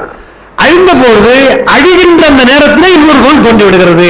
அதை சார்பாக கொண்டு, அழிகின்ற ஒரு பொருளை சார்பாக கொண்டு இன்னொரு பொருள் தோன்றுகிறது. அதுதான் கணபங்கவாதம். இந்த விஷயமே நமக்கு முதல்ல புரியாது. என்ன சொல்ல வராருப்பா? ஒரு கணத்தை தோன்றி அடுத்த கணத்தில் தோன்றுனா எப்படி என்றால், ஒரு கணத்தில் தோன்றி அடுத்த கணத்தில் இல்லை என்று சொன்னால், நான் அதுக்கு வகுப்பில் அடிக்கடி சொல்றது, பௌத்தர் நடத்தம் தான் நம்ம கடன் வாங்க வேண்டும். ஏன்னா வாங்கிட்டா அடுத்த கடன் நாம இல்லாம போயிடும் இல்லையா? எனவே நம்ம கிட்ட நம்ம கேட்க முடியாது கடன் இல்லையா? அவனை பொறுத்தவரையில் ஒரு ஆள் மாறிட்டான், ஒரு ஆள் மாறிட்டான் என்று பார்க்கிறோம். அப்போ அவனை பொறுத்தவரையில் குழந்தையாக இருக்கின்றவன் ஒருத்தன், வயதான மாநிலத்தில் இருக்கும் ஒருத்தன், வயசானவனா ஒருத்தன் என்று மாறிக்கொண்டே இருக்கிறார்கள். இது பொருத்தமில்லாத ஒன்று. நாம் என்ன சொல்றோம்? பொருளிலே மாற்றமே தவிர பொருளே மாறாது. பொருளில மாற்றம் இருக்கு. நம்முடைய உடம்பு ஒரு பொருள் என்றால் இதுல மாற்றம் இருக்கு. இளமை, வாலிபம், முதுமை எல்லாம் நமக்கு பார்க்கிறோம். பொருளில் மாறுகின்றது. மாற்றமா வையகம் என்றால் உலகத்திலே இருக்கின்ற பொருள்கள் மாறுகின்றன, பொருளே இன்னொரு பொருளாக மாறாது என்பது நம்முடைய கொள்கை. அதுதான் அவங்க சூன்யவாதம் என்றும் அசற்காரியவாதம் என்றும் விளக்குகிறார்கள். அது சித்தாந்தம் அடிக்கிற போது விரிவாக நம்ம விளக்கிக்கலாம். இப்போ சூன்யவாதம் என்று அவங்க சொன்ன சூன்ய ஞானம் என்பதுதான். நாம சிவபோதியில் சிவஞானம் பெற்றிருக்கிறோம் என்று சொல்றார். சேர்ந்திருந்தேன் சிவபோதியின் கண் நீழலில் சேர்ந்திருந்தேன் சிவநாமங்கள் ஓதியே என்று அந்த பாட்டு முக்கியம். இது அகச்சான்றாக இருக்கிறது. திருமூலர் எங்கே இருந்து அந்த சிவஞானம் பெற்றார், எங்கே இருந்து திருமந்திரத்தை சொன்னார் என்பதற்கு இது அகச்சான்றாக இருக்கு. முன்ன கூட சிலர் சொன்ன இல்லையா, மூலனுடைய உடம்பிலே இருக்கிறார் என்று சொல்லு, எண்ணில் யுகம் இருந்தேன் என்றெல்லாம் சொல்றார் இல்லையா? இதெல்லாம் அவருக்கு அகச்சான்றுகள். அதை வைத்துத்தான் நம்முடைய சேக்கிழார் அவர் வரலாற்றை எழுதுகிறார். அடுத்த பாட்டு இங்க வருது பாருங்க. இருந்தேன் இக்காயத்தே எண்ணிலி கோடி, இருந்தேன் இராப்பகல் அற்ற இடம், இருந்தேன் இமையவர் ஏத்தும் பதத்தே, இருந்தேன் என் நந்தி இணையடி கீழே. இந்த உடம்பிலே எண்ணிலி கோடி நான் இருந்தேன் என்றார். பல ஆண்டுகள் இருந்தேன் என்று எழுதுகிறார். அதனால அவருடைய காலம் நமக்கு தெரியல. திருமந்திரத்தை படிக்கிற பொழுது ஒரு வியப்பான செய்தி அவர் சொல்லுகிறார். அந்த வியப்பான செய்தியை நாம் படிக்கிற பொழுது திருமூலர் 3000 ஆண்டு இருந்தார் என்பதை பற்றி சந்தேகம் நமக்கு வராது. ஏன்னா நமக்கெல்லாம் மேக்சிமம் சொன்னா ஒரு 60-70 வயசுக்கு மேல போனா வயதாகி போச்சு சொல்ல ஆரம்பிச்சிடும். இல்ல 100 வயசுன்னு சொல்லிடுறோம்னு வச்சுங்க, அவ்வளவுதான் நம்மளால முடியும். ஆனால் திருமந்திரத்தில் நீங்க படிக்கிற பொழுது யோக முறைகளே நம்முடைய யோகத்தை நீங்கள் செய்தால் என்னென்ன முதல்ல மாறும் முதல்ல சொல்றார். எப்படி அந்த மாற்றங்கள்னா உடனடியாக சில மாற்றம் வரணும் இல்லையா? அதுக்காக சொல்றார். உடனடியாக என்ன மாற்றம் என்றால் நரை முடியெல்லாம் கருக்கும். முதல்ல ரொம்ப மகிழ்ச்சியா இருக்கு நமக்கு இல்லையா? யோகத்தில் நம்ம செய்தால் முதல்ல நரை முடியெல்லாம் கருக்கும். அதற்கடுத்து உடம்பு மேனி இருக்கு இல்லையா, அந்த நிறம் பொன் போல மாறும் என்றாவது சொல்றார். மூன்றாவது சொல்றது தளர்ந்து போயிருந்தாலும் கூட நடை துள்ளி போகலாம், துள்ளி நடக்கலாம் என்று எழுதுகிறார். இதெல்லாம் யோகத்தினாலே வருகின்ற சின்ன சின்ன பயன்கள், அதெல்லாம் பெரிய பயன் கிடையாது, சின்ன சின்ன பயன்களாக சொல்லிட்டு பெருமான் என்று சொல்றாரு, எண்ணிலி கோடி நான் இருந்தேன் போல பெருமானை நீங்கள் அழுத்த வேண்டும் என்றால் வாழ்த்த வேண்டும் என்றால் எவ்வளவு காலம் வேண்டுமானால் நீங்கள் இருக்கலாம் இந்த யோகத்திலே என்று சொல்லி அதற்கு செய்ய வேண்டியதெல்லாம் என்ன என்றால் பிராணாயாமம், அது மூச்சடக்குது என்று சொல்லி ஒரு ஆமை என்பது நீண்ட நாள் உயிர் வாழுகின்றான், அதுக்கு காரணம் அது அடிக்கடி மூச்சு விடாது, எனவே அது நீண்ட நாள் உயிர் வாழுது என்கிறார்கள். அதுபோல நமக்கு சொல்லுகிறார், மூச்சு அடக்கி நீங்கள் வாழ்ந்தால் உங்களுடைய வாழ்நாள் நீட்டிக்கும் என்று அதுக்கெல்லாம் ஒரு கணக்கு சொல்லுகிறார். அவர் சொல்ற கணக்கு சரியாக எனக்கு நினைவில் இப்பொழுது. ஒரு நாளில் 121 என்று நினைவில் 120, இந்த 120 மூச்சு தான் வரணும் ஒரு நாளைக்கு. இப்ப நம்ம எவ்வளவு வர்றோம்? 21,600 வரும் இல்லையா? அந்த எண்ணிக்கை ஆயிரக்கணக்கா 20,000க்கு மேல போகின்ற மூச்செல்லாம் கொஞ்சம் கொஞ்சம் நிறுத்தி கொண்டு வந்து 100 என்ற கணக்கு 120 என்ற கணக்கு வந்தால் எத்தனை ஆண்டு வாழலாம் என்பதையும் கணக்கு சொல்லியிருக்கிறார். கணக்கு போட்டே சொல்றாங்க. ஆச்சரியமா இருக்கிறது. 9,000 ஆண்டு வாழலாம். அப்ப 9,000 ஆண்டு வாழுகின்ற ஆட்களுடைய உடம்பை நமக்கு தந்திருக்கிறான். அவன் தந்திருக்கிற படைப்பு, இந்த உடம்பு எவ்வளவு பெரிய உடம்பு, இதை போட்டு இந்த மாதிரி கொஞ்சம் குடிச்சுக்கிட்டு அப்படிதான் போக்குறது தவிர என்ன செய்யறது?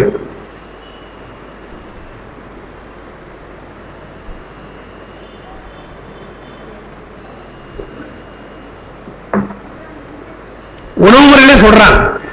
உணவு முறையில 3 வேளை. ஒரு வேணுமே பழமொழி சொன்னாங்க இல்லையா, தோட்டி போல சாப்பிடுன்னு சொன்னாங்க இல்லையா, துறை போல சாப்பிடுங்க. பகல் நேரத்தில் துறை போல சாப்பிட வேண்டும், நல்லா சாப்பிட்டுடணும். நன்றாக நண்பர்கள் உணவு சாப்பிட்டால் காலையும் மாலையும் லேசா இருந்தால் போதும், பழங்கள் இருந்தால் போதும். வேலை 3 வேலை தான். நமக்கு இடையில ஸ்நாக்ஸ் சாப்பிட்றோம், அது சாப்பிட்றோம், இது சாப்பிட்றோம், காபி குடிக்கிறோம்னா அந்த வரன்முறையே இல்லாமல் போனாலும் கூட வாழ்ந்து கொண்டிருக்கிறோம் என்று சொன்னார். 5 வேலை ஒரு வேலை கொடுத்தாங்க, யோகின்னாங்க, போகின்னாங்க, ரோகின்னாங்க, துரோகின்னாங்க. எதுவா இருந்தாலும் இந்த உடம்பு அவ்வளவு பலமான உடம்பு என்று பார்க்கணும் இல்லையா? 9,000 ஆண்டு காலம் வாழ்வதற்கு வழி சொல்கிறார் என்றால் திருமூலர் 3,000 ஆண்டு வாழ்ந்திருப்பார் என்பது எனக்கு சந்தேகம் கிடையாது என்பதுதான் சொல்ல இருந்த விஷயம். அது ஒரு தனி விஷயம். சரி, அப்ப இருந்தேன் காயத்தே எண்ணிலே கோடி, இருந்தேன் இராப்பகல் அற்ற இடம் என்று சொல்றார். அது உங்களுக்கு எழுதியிருக்கிறேன். இரவு என்பது அறியாமை, பகல் என்பது அறிவு. இந்த 2 தான். நமக்கு அறியாமையும் உண்டு, அறிவும் உண்டு. இந்த 2 அற்ற நிலை, அறியாமையும் அறிவும் அற்ற நிலை தான் இராப்பகல் அற்ற நிலை என்று. அதுக்கு நாங்க கேவலம் சகலம் என்று 2 எழுதியிருப்பேன். சுத்தம் எழுதணும் இல்லை, சுத்தம் எழுதல. கேவலம் சகலம் சுத்தம் என்று 3 நிலை நமக்கு. உயிர்கள் பிறப்பதற்கு முன்னாலே இருக்கின்ற நிலை கேவல நிலை, அது தனியா இருப்பது, பிறவிக்கு வரல. அது இரவு வைத்துக்கணும். இரவு அறியாமையில கிடக்கிறது, இருள கிடக்கிறது. பிறப்புக்கு வருகிற போது சகலம். பிறப்புக்கு வந்தால் இரவுக்கு அப்புறம் பகல் தான், எனவே பகல். இப்போ இரவை இருட்டுன்னு சொல்லிட்டு பகலை ஒளி என்று சொல்லக்கூடாது. அது மிக முக்கியமா சைவ சித்தாந்தம் சொல்றது. இரவை இருட்டும் சொல்லிட்டீங்க, பகல ஒளின்னு தானே சொல்லணும் என்றால் ஒளின்னு சொல்லக்கூடாது. இருட்டும் ஒளியும்ன்றான். இருளும் ஒளியும் கலந்திருப்பதுதான் பகல் என்றால் பேர் ஒளியாக இருந்தால் பொருள் நமக்கு தெரியாது, கண் நமக்கு பார்க்க முடியாது.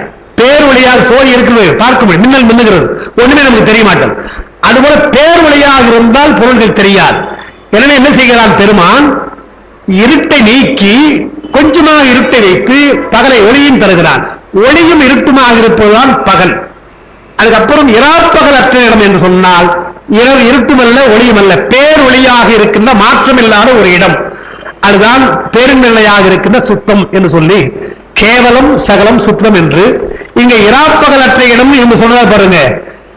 இது இன்னும் திருமணம் வாழ்ந்து கொண்டிருக்கிறார். அவரும் சுத்த நிலைக்கு பிறப்பு விட்டு போயிடல, இங்க இருக்கிறார். அப்ப என்ன கருத்து என்றால் இங்கேயே நம்மாலே இராப்பகல் அற்ற இடத்தை இருக்க முடியும். நீங்க உயிர் போன பின்னால் தான் பெருமானை அறிவது என்பதில்லை. சீவன் முக்தனாக இருக்கின்ற பொழுது இங்கே இரவு நமக்கு கிடையாது, பகலும் கிடையாது, பொழுதற்ற ஒரு நிலையிலே நாம் இருக்கலாம் என்றுதான் இருந்தேன். நான் அந்த இராப்பகல் அற்ற இடத்திலே இருந்துதான் இமையோர் ஏற்றுகின்ற பதமாக இருக்கின்ற, தேவர்கள் எல்லாம் பாராட்டுகின்ற பதமாக இருக்கின்ற நந்தி பெருமானுடைய திருவடியை எண்ணித்தான் இந்த நூலை நான் பாடுகிறேன் என்று சொல்லி துன்பமில்லாத ஒரு இன்ப நிலையிலிருந்து நான் இதை பாடுகிறேன் என்று சொன்னார். அடுத்த பாட்டு இந்த பாட்டு அடிக்கடி சொல்ற பாட்டு.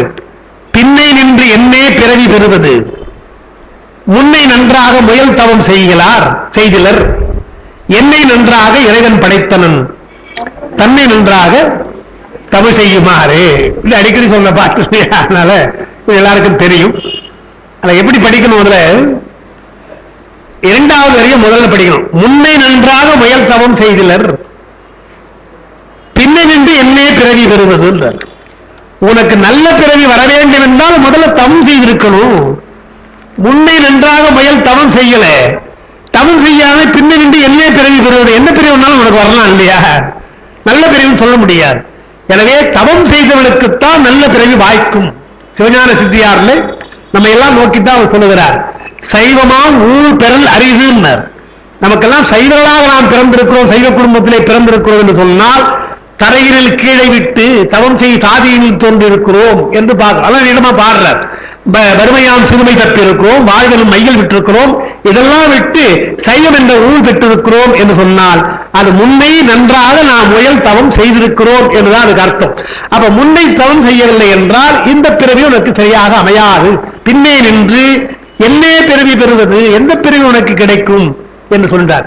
அதை அப்படி சொல்லிட்டு என்ன சொல்றார்? என்னை நன்றாக இறைவன் படைத்தான் என்கிறார். இந்த இடத்துல அவர் குறிப்பா சொல்லுகிறார், ஏற்கனவே அவர் சிவயோகியாக இருந்தவர் இப்பொழுது ஒரு புது படைப்பாக மூலனுடைய உடம்பிலே அவரை இருத்தி இருக்கிறார் என்று பார்க்கும். அதுதான் அவர் சொல்றார், என்னை நன்று ஆக, இனிமேல் நன்மை பெறும்படியாக. ஏதோ நான் பிறந்த சிவயோகியாக கைலாயத்திலாம் கூட இருந்தேன், ஆனால் இப்பொழுது ஒரு நோக்கத்திற்காக படைத்திருக்கிறார் என்று நான் தெரிந்து கொண்டேன்.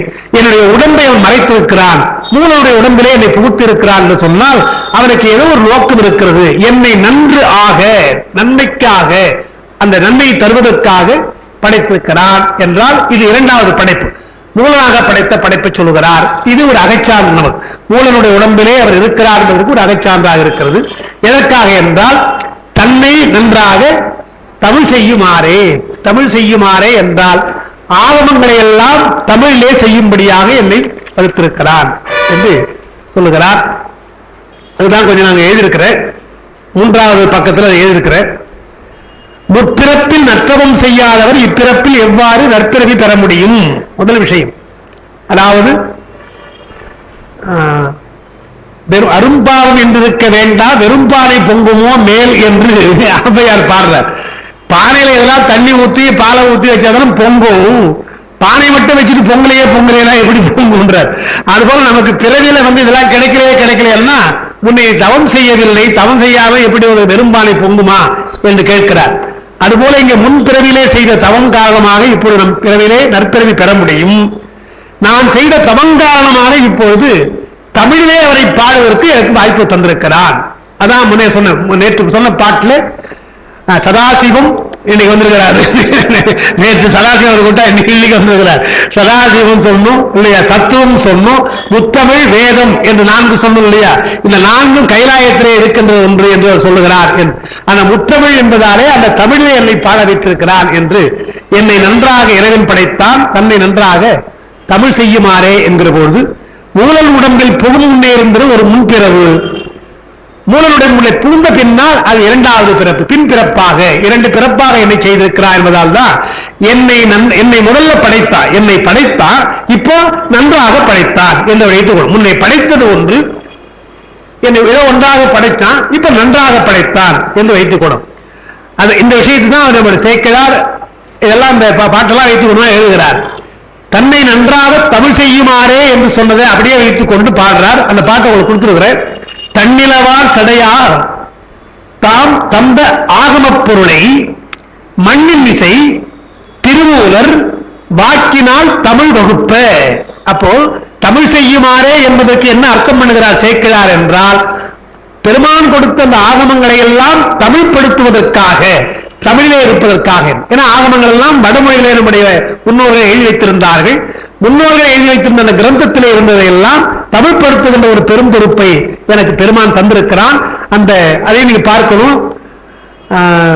சேக்கிழார் சொல்ற பொழுது அந்த சொற்கள் நல்ல ஜாக்கிரதையாக கவனிக்கணும். தன்னிலவார் சடையார் தாம் தந்த ஆகமப்புறம் இருக்கு இல்லையா, தந்த ஆகமங்களையும் சொல்லல, ஆகம பொருளையும் சொல்லியிருக்கிறார் என்றால் அவர் வடமொழியிலே சொன்னால் நினைக்க கூடாது. இல்லைன்னா ஆகம பொருள் வடமொழி இருக்கு சொன்னா பெருமாள் ஆகமத்தை எல்லாம் வடமொழியை செய்தால் அதை இவர் தமிழ் செய்தார் என்று அல்ல.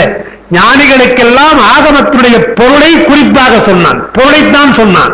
மொழி சொல்ல, மொழி வேறு, அவருக்கு மொழி கிடையாது. சுக்கும நிலையிலேயே நாத நிலையிலேயே தெரிந்து கொள்ள வேண்டிய அந்த ஞானிகளுக்கு மட்டுமே அதை அறிவுறுத்திருக்கிறான். அதைத்தான் நம்முடைய பெரியவர்கள் தொல்காப்பியர் சொல்லுவது இல்லையா, மந்திரம் என்று சொன்னால் அது பெருமானுடைய ஆணை. நிறைமொழி மாந்தர் பெருமை, நிறைமொழி மாந்தர் ஆணையில் கிளந்த, திருவள்ளுவர் நிறைமொழி பெருமை என்றார். ஆணையில் கிளந்த மறைமொழி என்று சொல்றார். எனவே நாத வடிவாக சொல்ற அந்த வாக்குகளை அருள்வாளர் கேட்டிருக்காங்க, கேட்டு சொல்லுகிறார்கள் என்று பார்க்கிறோம். ஒரு முறை நான் சொல்லியிருக்கிறேன், சேக்கிழார் ஞானசம்பந்த பெருமானுடைய வரலாற்றை பாடுகிற பொழுது ஞானப்பால் குடித்தில் பாடுறார். ஞானப்பால் குடித்தில் பாடுகிறார் என்கிற போது தோடு செவியன் பாடுறார், நமக்கு தெரியும். இப்போது இருக்கிற உரையாசிரியர் பின்னால என்ன பண்ணாங்க, தோடு என்று ஏன் எடுத்தார் என்று எடுத்து பாடுறாங்க. கைப்பாக்கம் சதாசிவ செட்டியார் கூட தோடு என்பதற்கு ஒரு விளக்கம் கொடுக்கிறார். பாகம் என்றால் உமையம்மையுடைய பாகம் தோடு. எனவே பெண் பாகமாக இருக்கின்ற அம்மை கொடுத்ததாலே, பால் கொடுத்ததாலே அந்த தோடு என்று தொடங்கினார் என்று சொல்றாங்க. இது சேக்கிழாருக்கு உடன்பாடு கிடையாது. தோடு என்பது பெண் பாகம் தான், பெண்ணுக்கு ஒரு பாகம் தான். ஆனா யாருக்குரியது? பெருமானுக்குரியது. அன்னைக்கு கூட சொல்லணும், பாதி பாகம்னு சொன்னேன். பெண்ணுக்குரிய பாகமாக தனியாக இல்லை, தன்னுடைய பாகத்தில் தன்னுடைய உடம்பிலே ஒரு கூறாக சக்தியை தந்திருக்கிறார். எனவே ஞானசம்பந்தர் பாடுகிற பொழுது தோடு என்று எடுத்தது பெண் பாகத்தை எடுத்தார். ஆனா யார் கொடுக்க சொன்னது என்றால் பெருமான் தான் கொடுக்க சொன்னார் இல்லையா. உமையம்மை பேசாம இருக்கிறாங்க இல்லையா, அழுகின்றது குழந்தை பால் கொடு என்று சொன்னது. எனவே அதை எப்படி வைத்துக் கொள்ளணும், இந்த வரலாற்றை பெருமானுக்கு இருப்பது அறிவு, இச்சை, செயல், மூன்று தான் நமக்கு இருப்பது போல. பெருமானுக்கு இருக்கின்ற ஞானம், பெருமானுக்கு இருக்கின்ற இச்சை, பெருமானுக்கு இருக்கின்ற கிரியை அல்லது செயல். இந்த மூன்றும் உயிர்களை நோக்கித்தானே தவிர தனக்காக அல்ல. நமக்கு இருக்கிற அறிவு, இச்சை, செயல் எல்லாம் நமக்காக. நாம் ஏதோ படிக்கிறோம், நமக்காக படிக்கிறோம், வேலை பார்க்கணும், நமக்காக பார்க்கிறோம். பெருமான் அப்படி அல்ல. அந்த மூன்று குணங்களும் உயிர்களுக்காக. அப்ப ஞானசம்பந்தர் அழுகிறார் என்கிற பொழுது பால் கொடுக்க வேண்டும் என்ற இச்சை வருகிறது. இனிமேல் அதை சரியா ஆண்டு கொள்ள வேண்டும் என்று ஞானப்பால் தர வேண்டும் என்ற இச்சை வருகிறது. அதை செயற்படுத்தும் இல்லையா, செயற்படுத்துகின்றது கிரியை, அது உமையம்மை. உமையம்மை மூலமாக அது செயற்படுது, அருள்தான் சக்தி, அருள்தான் செய்யணும். எனவே அருள் மூலமாக, உமையம்மை மூலமாக அது செயற்படுகின்றது. கொடுப்பது என்ன என்றால் சிவஞானம்.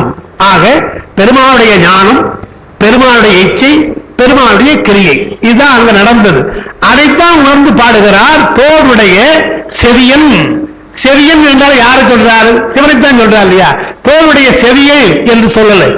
அப்புறம் அந்த உள்ளம் கவர் கல்வின்னு சொல்லல, உள்ளம் கவர் கல்வன் தான் சொல்றார். என்றால் என்னை ஆண்டு கொண்டவன் யார் என்றால் பெருமான் தான் என்று அங்க பெருமானைத்தான் முன்னிறுத்துகிறாரே தவிர உமையமையை தனியாக சொல்ல வேண்டும் என்ற எண்ணம் இல்லை. உமையை பாகமாக சொல்கிறார்.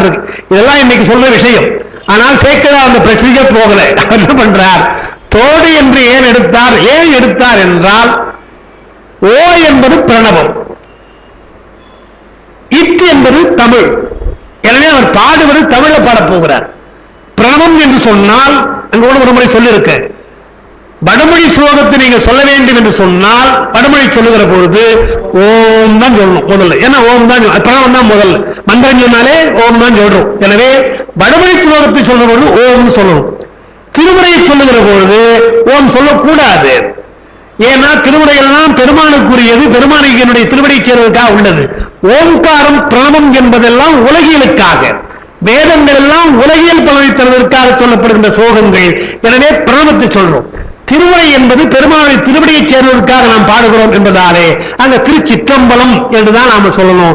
அந்த வெளியிலிருந்து வந்தது, பரவெளியிலிருந்து அருள் வெளியிலிருந்து வந்ததாலே நாம் திருச்சிற்றம்பலம் என்று சொல்லுகிறோம். பார்க்கிறோம். அதை எடுக்கிறார். எல்லையிலா மறை முதல், வேதங்களுக்கெல்லாம் முதலாக சொல்லப்படுகின்ற ஓம் என்பது அந்த மறை முதல் என்றால் வேதத்தை சொல்லுகின்ற பொழுது முதலாவதாக சொல்லுகின்ற என்ற அர்த்தம் அல்ல. அது அடிப்படை என்றார். மறை முதல் என்றால் அடிப்படை என்றார். வேதங்கள் எல்லாம் வாக்கு, சொற்கள். அந்த சொற்களுக்கு அது அடிப்படை என்றால் பிரணவம். எனவே மறை முதல் என்றார். மறைவாக இருக்கின்ற வாக்குகளுக்கெல்லாம் அந்த ஓங்காரத்தில் எத்தனையோ இருக்கிறது. அந்த ஓங்காரத்திற்கு ஒரு சொல் சொல்லுவாங்க, பிரணவம் என்று சொல்லுவாங்க. பிரணவம் என்றால் புதிய புதிய சொற்கள் வந்து கொண்டிருக்கின்றன என்று அர்த்தம். அப்ப பல சொற்கள் வந்து கொண்டே இருப்பதாலே அத்தனையும் அதிலே மறைந்திருக்கின்றது, அத்தனை வாக்குகளும் மறைந்திருக்கின்ற இடம் அல்லவா என்பதாலே அது மறை முதல் அதனுடைய அடிப்படை என்று சொன்னார். அந்த அடிப்படை இல்லையா, ஓங்காரத்தை எடுத்தார். எல்லையிலா மறை முதல், அதுக்கு என்ன எடுத்தார்? மெய்யுடன் எடுத்தனர். மெய் என்பது தமிழ் சொல், இத்து என்பது தோதன் எடுத்தார். தோவல ஓ எடுத்தா இத்து இருக்கு. இத்து பிளஸ் ஓ என்றால் அது தமிழ் மந்திரம் என்பதாலே இத் என்று எடுக்கிறார். எல்லையிலா மறைமுதல் மெய்யுடன் எடுத்த எழுதுமறை என்று சொல்றார். மறை என்று சொன்னால் எழுதக்கூடாது, மறைஞ்சிருக்கிறது, சொல்ல முடியாது. மனசுக்குள்ளே இருப்பதுதான் மறை, வெளியில சொல்ல முடியாது. வெளியில சொல்லுகிற போதுதான் உங்களுக்கு அதை எழுத முடியும் இல்லவா? எனவே என்ன செய்தாரா பெருமான், ஞானசம்பந்த பெருமான் பல ஞானங்களை எல்லாம் பெருமான் ஞானசம்பந்தருக்கு போதித்தார், சிவஞானம் கொடுத்து அதை மறைத்து வைக்காமல் எழுதுகின்ற முறையிலே பாடினார், நமக்கெல்லாம் சொல்லும் முறையிலே பாடினார் என்று எல்லையிலா மறை முதல் மெய்யுடன் எடுத்த எழுது மறையினர். வெறும் மறைன்னு சொல்ல, இனிமேற்பட்டு நீங்கள் மறையை எழுதலாம் என்றால் அவருடைய ஞானம் பெற்று வந்ததாலே திருமுறைகள் எல்லாம் நமக்கு மந்திரங்கள் தான் என்று எழுதுமறை என்று சொல்லாத போது அது ஒரு குறிப்பு இருக்கிறது. எழுதுமறை என்றால் எழுத வந்துவிட்டால் அல்லது சொல்ல வந்துவிட்டால் அது மொழிதான் இல்லையா? சொல்லாத வரையில் அது மொழி அல்ல, சொல்லுகிற பொழுது வெளியிலே வருகின்ற போது அது மொழி. எனவே எழுதுமறை என்றால் தமிழ் மொழியாக வருகிறது. எல்லையிலா மறைமுதன்மை எடுத்த எழுதுமொழி எழுதுமறை பல்லுயிரும் கலிகூற பரமர்தால் தம் பாடல் செல்லுமுறை பெறுவதற்கு திருச்செவியை சிறப்பித்தார் என்றவர் பாடுகிறார் என்று பார்க்கும். அப்ப சேக்கிடார் ரொம்ப ஜாக்கிரதையாக அந்த ஞானத்தை பற்றி பாடுகிற பொழுது எதை சொல்லுகிறார் என்றால் மறைத்தான் சொல்லுகிறார். அவருக்குள்ளே அந்த ஞானம் மறைந்து கிடக்கிறது, அதை மொழியாக சொல்லுகிறார் என்று எழுதுமறையினார். அந்த எழுதுமறை சொல்லுகிற பொழுதே சில எழுதாமறையும் இருக்கிறது, அது வடமொழி, அதுக்கு நமக்கு சம்பந்தம் கிடையாது. ஞான சம்பந்த பெருமான் எழுதாமறையை படிக்கின்ற குலத்திலே பிறந்தாலும் கூட எழுதுமறை சொல்லுவதற்காக இங்கே வந்திருக்கிறார் என்று அவ்வளவு விஷயங்களை அந்த எழுதுமறை என்பதில் அவர் சொல்லுகிறார் என்று பார்க்கிறோம். அதுதான் இங்க வைத்துக் கொள்ளணும் நம்ம. அதனால ஆகம பொருள், அதான் தன்னிலவார் சடையார் தாம் தந்த ஆகம பொருளைனர். அது எந்த மொழி என்றில்லை, ஆகமத்தினுடைய உட்கருத்தை எல்லாம் சொன்னார். அதை வடமொழியாகவும் சொல்லலாம், தமிழாகவும் சொல்லலாம். ஆனால் தமிழர்கள் கிரந்தத்திலே வடமொழியிலே அதை ஆக்கி வைத்திருந்தார்கள். அதை சொல்ல வேண்டிய பொறுப்பு திருமூலருக்கு வருகின்றது. எனவே தமிழ் படுத்துகிறார் என்றால், நேற்று சொன்ன அந்த சொற்களுக்கு சொற்கள் மொழிபெயர்த்து அவர் செய்யவில்லை. ஆகமங்கள் பல, எப்படி வேதம் பலவாக விரிந்து கிடந்ததை 4ஆக தொகுத்தார்களோ அதுபோல ஆகமங்கள் பலவாக இருந்ததை 28 ஆகமாக பிரித்திருக்கிறார்கள். உபாகமங்கள் வேற நமக்கு இருக்கிறதை பார்க்கிறோம். அந்த 28 ஆகமங்கள்ல 9 ஆகமங்களை சிறப்பாக எடுத்து அதனுடைய சாரமாக சொல்லியிருக்கிறார் என்பதுதான் பார்க்கும். மண்ணின் விசை திருமூலர் வாக்கினால் தமிழ் வகுப்ப கண்ணிய திருவருள், அப்படி பாட்டை படிக்கணும், சேர்த்து படிக்கணும். கண்ணிய என்றால் கருதியன் அர்த்தம், நினைத்த அல்லது எண்ணியன் அர்த்தம். யார் எண்ணினார்? பெருமான் எண்ணுகிறாராம். கண்ணிய திருவருளால் உடலை கரப்பிக்க, மரத்துல குகை அந்த பொங்கல் வச்சுட்டு போனார் இல்லையா உடம்பு, அது காணமே என்றால் அதுக்கு சொல்றாரு. இங்க என்ன சொல்றார்? தன்னிலவார் சடையார் தாம் தந்த ஆகம பொருளை, நான் ஆகமங்கள் எல்லாம் சொன்னேன், அதை வடமொழியிலே சொல்லியிருக்கிறார்கள், நீ தமிழிலே சொல்ல வேண்டும் என்பதற்காக மண்ணின் விசை திருமூலர் வாக்கினால் தமிழ் வகுப்ப கண்ணிய அத்திருவருள், தமிழ் வகுப்பதற்காக எண்ணிய, அந்த கண்ணிய என்றால் கருதிய அத்திருவருளால், அந்த எண்ணத்தினால் உடலை கரப்பித்தார், அந்த உடலை மறைத்தார் என்று பார்க்கும். அப்படி சேர்க்கிறார், சொல்லிட்டார் கரப்பிக்க. இங்க அவர் வந்து பார்க்கிறார், வந்து பார்த்தா உடம்பு இல்லை. உடம்பு இல்லையே என்ன என்று பார்க்கிறபோது அவருக்கு ஒன்றும் புரியல. கொஞ்சம் எண்ணி பார்க்கிறார். எண்ணிறந்த உணர்வுடையார், எண்ணிறந்த உணர்வு ஞானி எழுதுறார் திருமூலர் ஞானி. எனவே எண்ணிறந்த உணர்வுல அப்படி தியானித்தார். தியானிக்கிற போது ஈசர் அருள் என உணர்ந்தார். இது ஈசருடைய பெருமை என்று பெருமானுடைய அருளாலே அது மறைந்திருக்கிறது என்றால் அப்ப வேறு ஒரு காலம் இருக்க வேண்டும் என்று சொல்ல பாருங்க. அடுத்த பாட்டை எழுதியிருக்கிறேன். வைத்த காப்பிரில் உய்த்த முந்தை உடல் பொறை காணார், மூதுணர்ந்த விஞ்ஞான சிந்தையில் வந்த செயல் ஆராய்ந்து தெளிகின்றார். தான் பாடுறாரு. என்ன சொல்றாரு பாருங்க. ரொம்ப வைத்த காப்பினில் எங்க மறைச்சு வச்சார் இல்லையா, மர பொந்தல வைத்தார் இல்லையா, காப்பினில் உய்த்த, யாருக்கும் தெரியாமல் மறைத்து வைத்த அந்த உடம்பை முந்தை உடல் பொறை என்றார். உடல் பொறை என்றால் உடம்பை சுமந்து கொண்டிருக்கிறான் அர்த்தம். அவர் இங்க இருப்பதற்கு விரும்பவில்லை. எப்பொழுது பெருமானை போய் சேரப்போகிறோம் என்ற எண்ணத்தினாலே, நேற்று சொன்ன இல்லையா, மற்றும் தொடர்பாடு இறங்கலோ பிறப்பெருக்கல் உற்றார்க்கு உடம்பு மிகையினார் இல்லையா, அதுபோல உடற்பொறைந்தார், உடம்பை சுமையாக கருதி இருக்கிறார் என்று பார்க்கும். அவர் ஞானிங்க, அவருக்கு கூட நோய் கிடையாது, வயசு கிடையாது, வயசு இருக்கிறார். வயசாகி போச்சுன்னா உடம்பு சுமையா நமக்கெல்லாம் போயிடும், நோய் வந்தால் சுமையா போயிடும். அவர் எந்த விதமான நினைத்தா பறக்கக்கூடியவர், இன்னொரு உடம்புல போகக்கூடியவர். அப்படிப்பட்ட காயசித்தி பெற்ற அவர் அந்த உடம்பை பொறையாக கருதி இருக்கிறார். எனவே முந்தை உடல் பொறை காணார், உடலை சுமந்திருந்தார் அல்லவா, அந்த உடம்பை காணவில்லை என்றால் அப்ப அதுக்கு இல்லை என்பதனாலே இது திருவருள் அல்லவா. இப்போது மூலன் உடம்பை நமக்கு பெருமான் தந்திருக்கிறார் என்றால் ஏதோ ஒரு பெரிய நோக்கத்திற்கு தந்திருக்கிறான் என்று முழுது உணர்ந்த மெஞ்ஞான சிந்தையினில் வந்த செயல் ஆராய்ந்து, இந்த உடம்பு ஏன் வந்தது, மூலனுடைய உடம்பு ஏன் வந்தது என்று ஆராய்ந்து தெளிகின்றார் என்று பாடுறார். அப்புறம் தமிழ் செய்தல் ஒரு ஆத்து இருக்குது, தன்னை நன்றாக தமிழ் செய்யுமாறு இருக்கு இல்லையா. இந்த தமிழ் செய்தல் என்று ஒரே வார்த்தை தான், தமிழ் செய்தல் பிரிக்கக்கூடாது. தமிழ் செய்தல் என்று சொன்னால் ஒரே சொல்தான், பாடுதல் அர்த்தம். பாடுதல் தமிழாக பாடுதல் என்று அர்த்தம். பாரதியார் ஒரு பாட்டு பாடுறார் இல்லையா, நல்லதோர் வீணை செய்தே அதை நலங்கட புள்ளியில் 70 பாடுறார். அதில் நல்லதோர் வீணை செய்துன்றார். வீணை செய்து என்றால் வீணை இசைத்துன்னு அர்த்தம், வீணையை செய்யறதுன்னு நல்ல கிடையாது. வீணையை புதுசாக அர்த்தம் செய்யறான் அது அல்ல. வீணை நன்றாக இருக்கு. அவர் என்ன பாடுறார், வீணை செய்கிறவனுக்கு கூட வீணையினுடைய அருமை தெரியாம இருக்கலாம், இதை வியாபாரத்துக்காக செய்து போலாம். வீணை செய்தல் என்றால் வீணை மீட்டுகின்ற ஒரு வீணை வல்லவர். வீணை வல்லவராக இருக்கின்ற, இசை வல்லவராக இருக்கின்றவனுக்கு வீணையை வாசித்து பின்னும் தூக்கி போடுவானா? போட மாட்டானே. நல்லதோர் வீணை, எந்த விதமான குறையும் இல்லாமல் எல்லா இலக்கணங்களும் பொருந்திருக்கின்ற வீணையை ஒரு ஒன்றாக வாசித்து விட்டு, அன்பாக வாசித்துட்டு, எப்படி ரொம்ப ஜாக்கிரதையா கும்பிட்டுனாலும் வைக்கணும், அப்படினாலும் வைக்கணும், தூக்கி போடுவானா? நீ பண்ற என்றார் சக்தியே, நான் நல்லதோர் வீணை என்றார். நல்ல வாசிக்கிறேன் எனக்கு வாசிக்காம கொண்டு போய் நலங்கட பூழியில் போட்டுட்டியே, வறுமையில போட்டுட்டியே என்று நயமா அவர் பாடுறார். அங்க வீணை செய்தல் என்றால் வீணை வாசித்தல் என்றுதான் அதுக்கு அர்த்தம் அடிப்படையா. அப்ப தமிழ் செய்யுமாறே இருக்கு, தமிழ் செய்யுமாறேன்னு ஒரு இச்சு போட்டிருக்கு, அப்படி இருக்குதுன்றாங்க. ரெண்டு பாட வேறுபாடு இருக்குது. அது இலக்கணம் தெரிந்து கொள்ள வேண்டிய இலக்கணத்துக்காக சொல்ல வேண்டியதா இருக்கு. அந்த தமிழ் செய்தல் தமிழ் செய்தல் ரெண்டு இருக்கு இல்லையா, உங்களுக்கு அதை போட்டிருப்பேன். தமிழ் செய்யுமாறேன்னு இருக்கும், தமிழ் செய்யுமாறேன்னு பாட்டு சில இடங்கள்ல பாட வேறுபாடு இருக்கும். தன்னை நன்றாக தமிழ் செய்யுமாறேவா, தன்னை நன்றாக தமிழ் செய்யுமாறேவா என்று இருக்கு.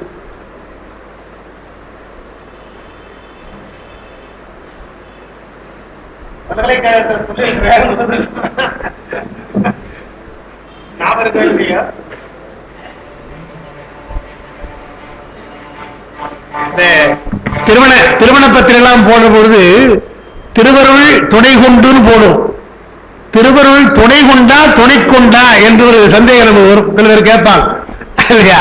தமிழாசிரியர் இருக்கின்ற இங்க இருக்கிற போது பல பேர் விளக்கி இருக்கிறாங்க. திருவருள் துணை கொண்டு,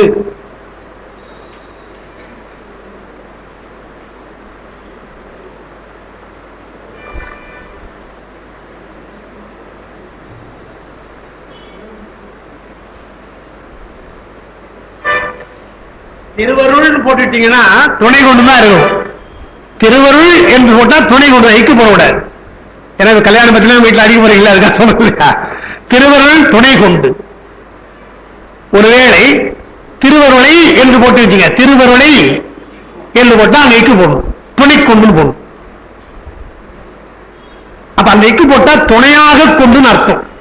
இது துணையை கொண்டு, திருவருள் துணையை கொண்டு, இங்க துணையை கொண்டு திருவருளை அங்க போட்டுட்டீங்கன்னா துணை கொண்டு இக்கு போட்டீங்கன்னா துணையாக கொண்டு என்று அர்த்தம்.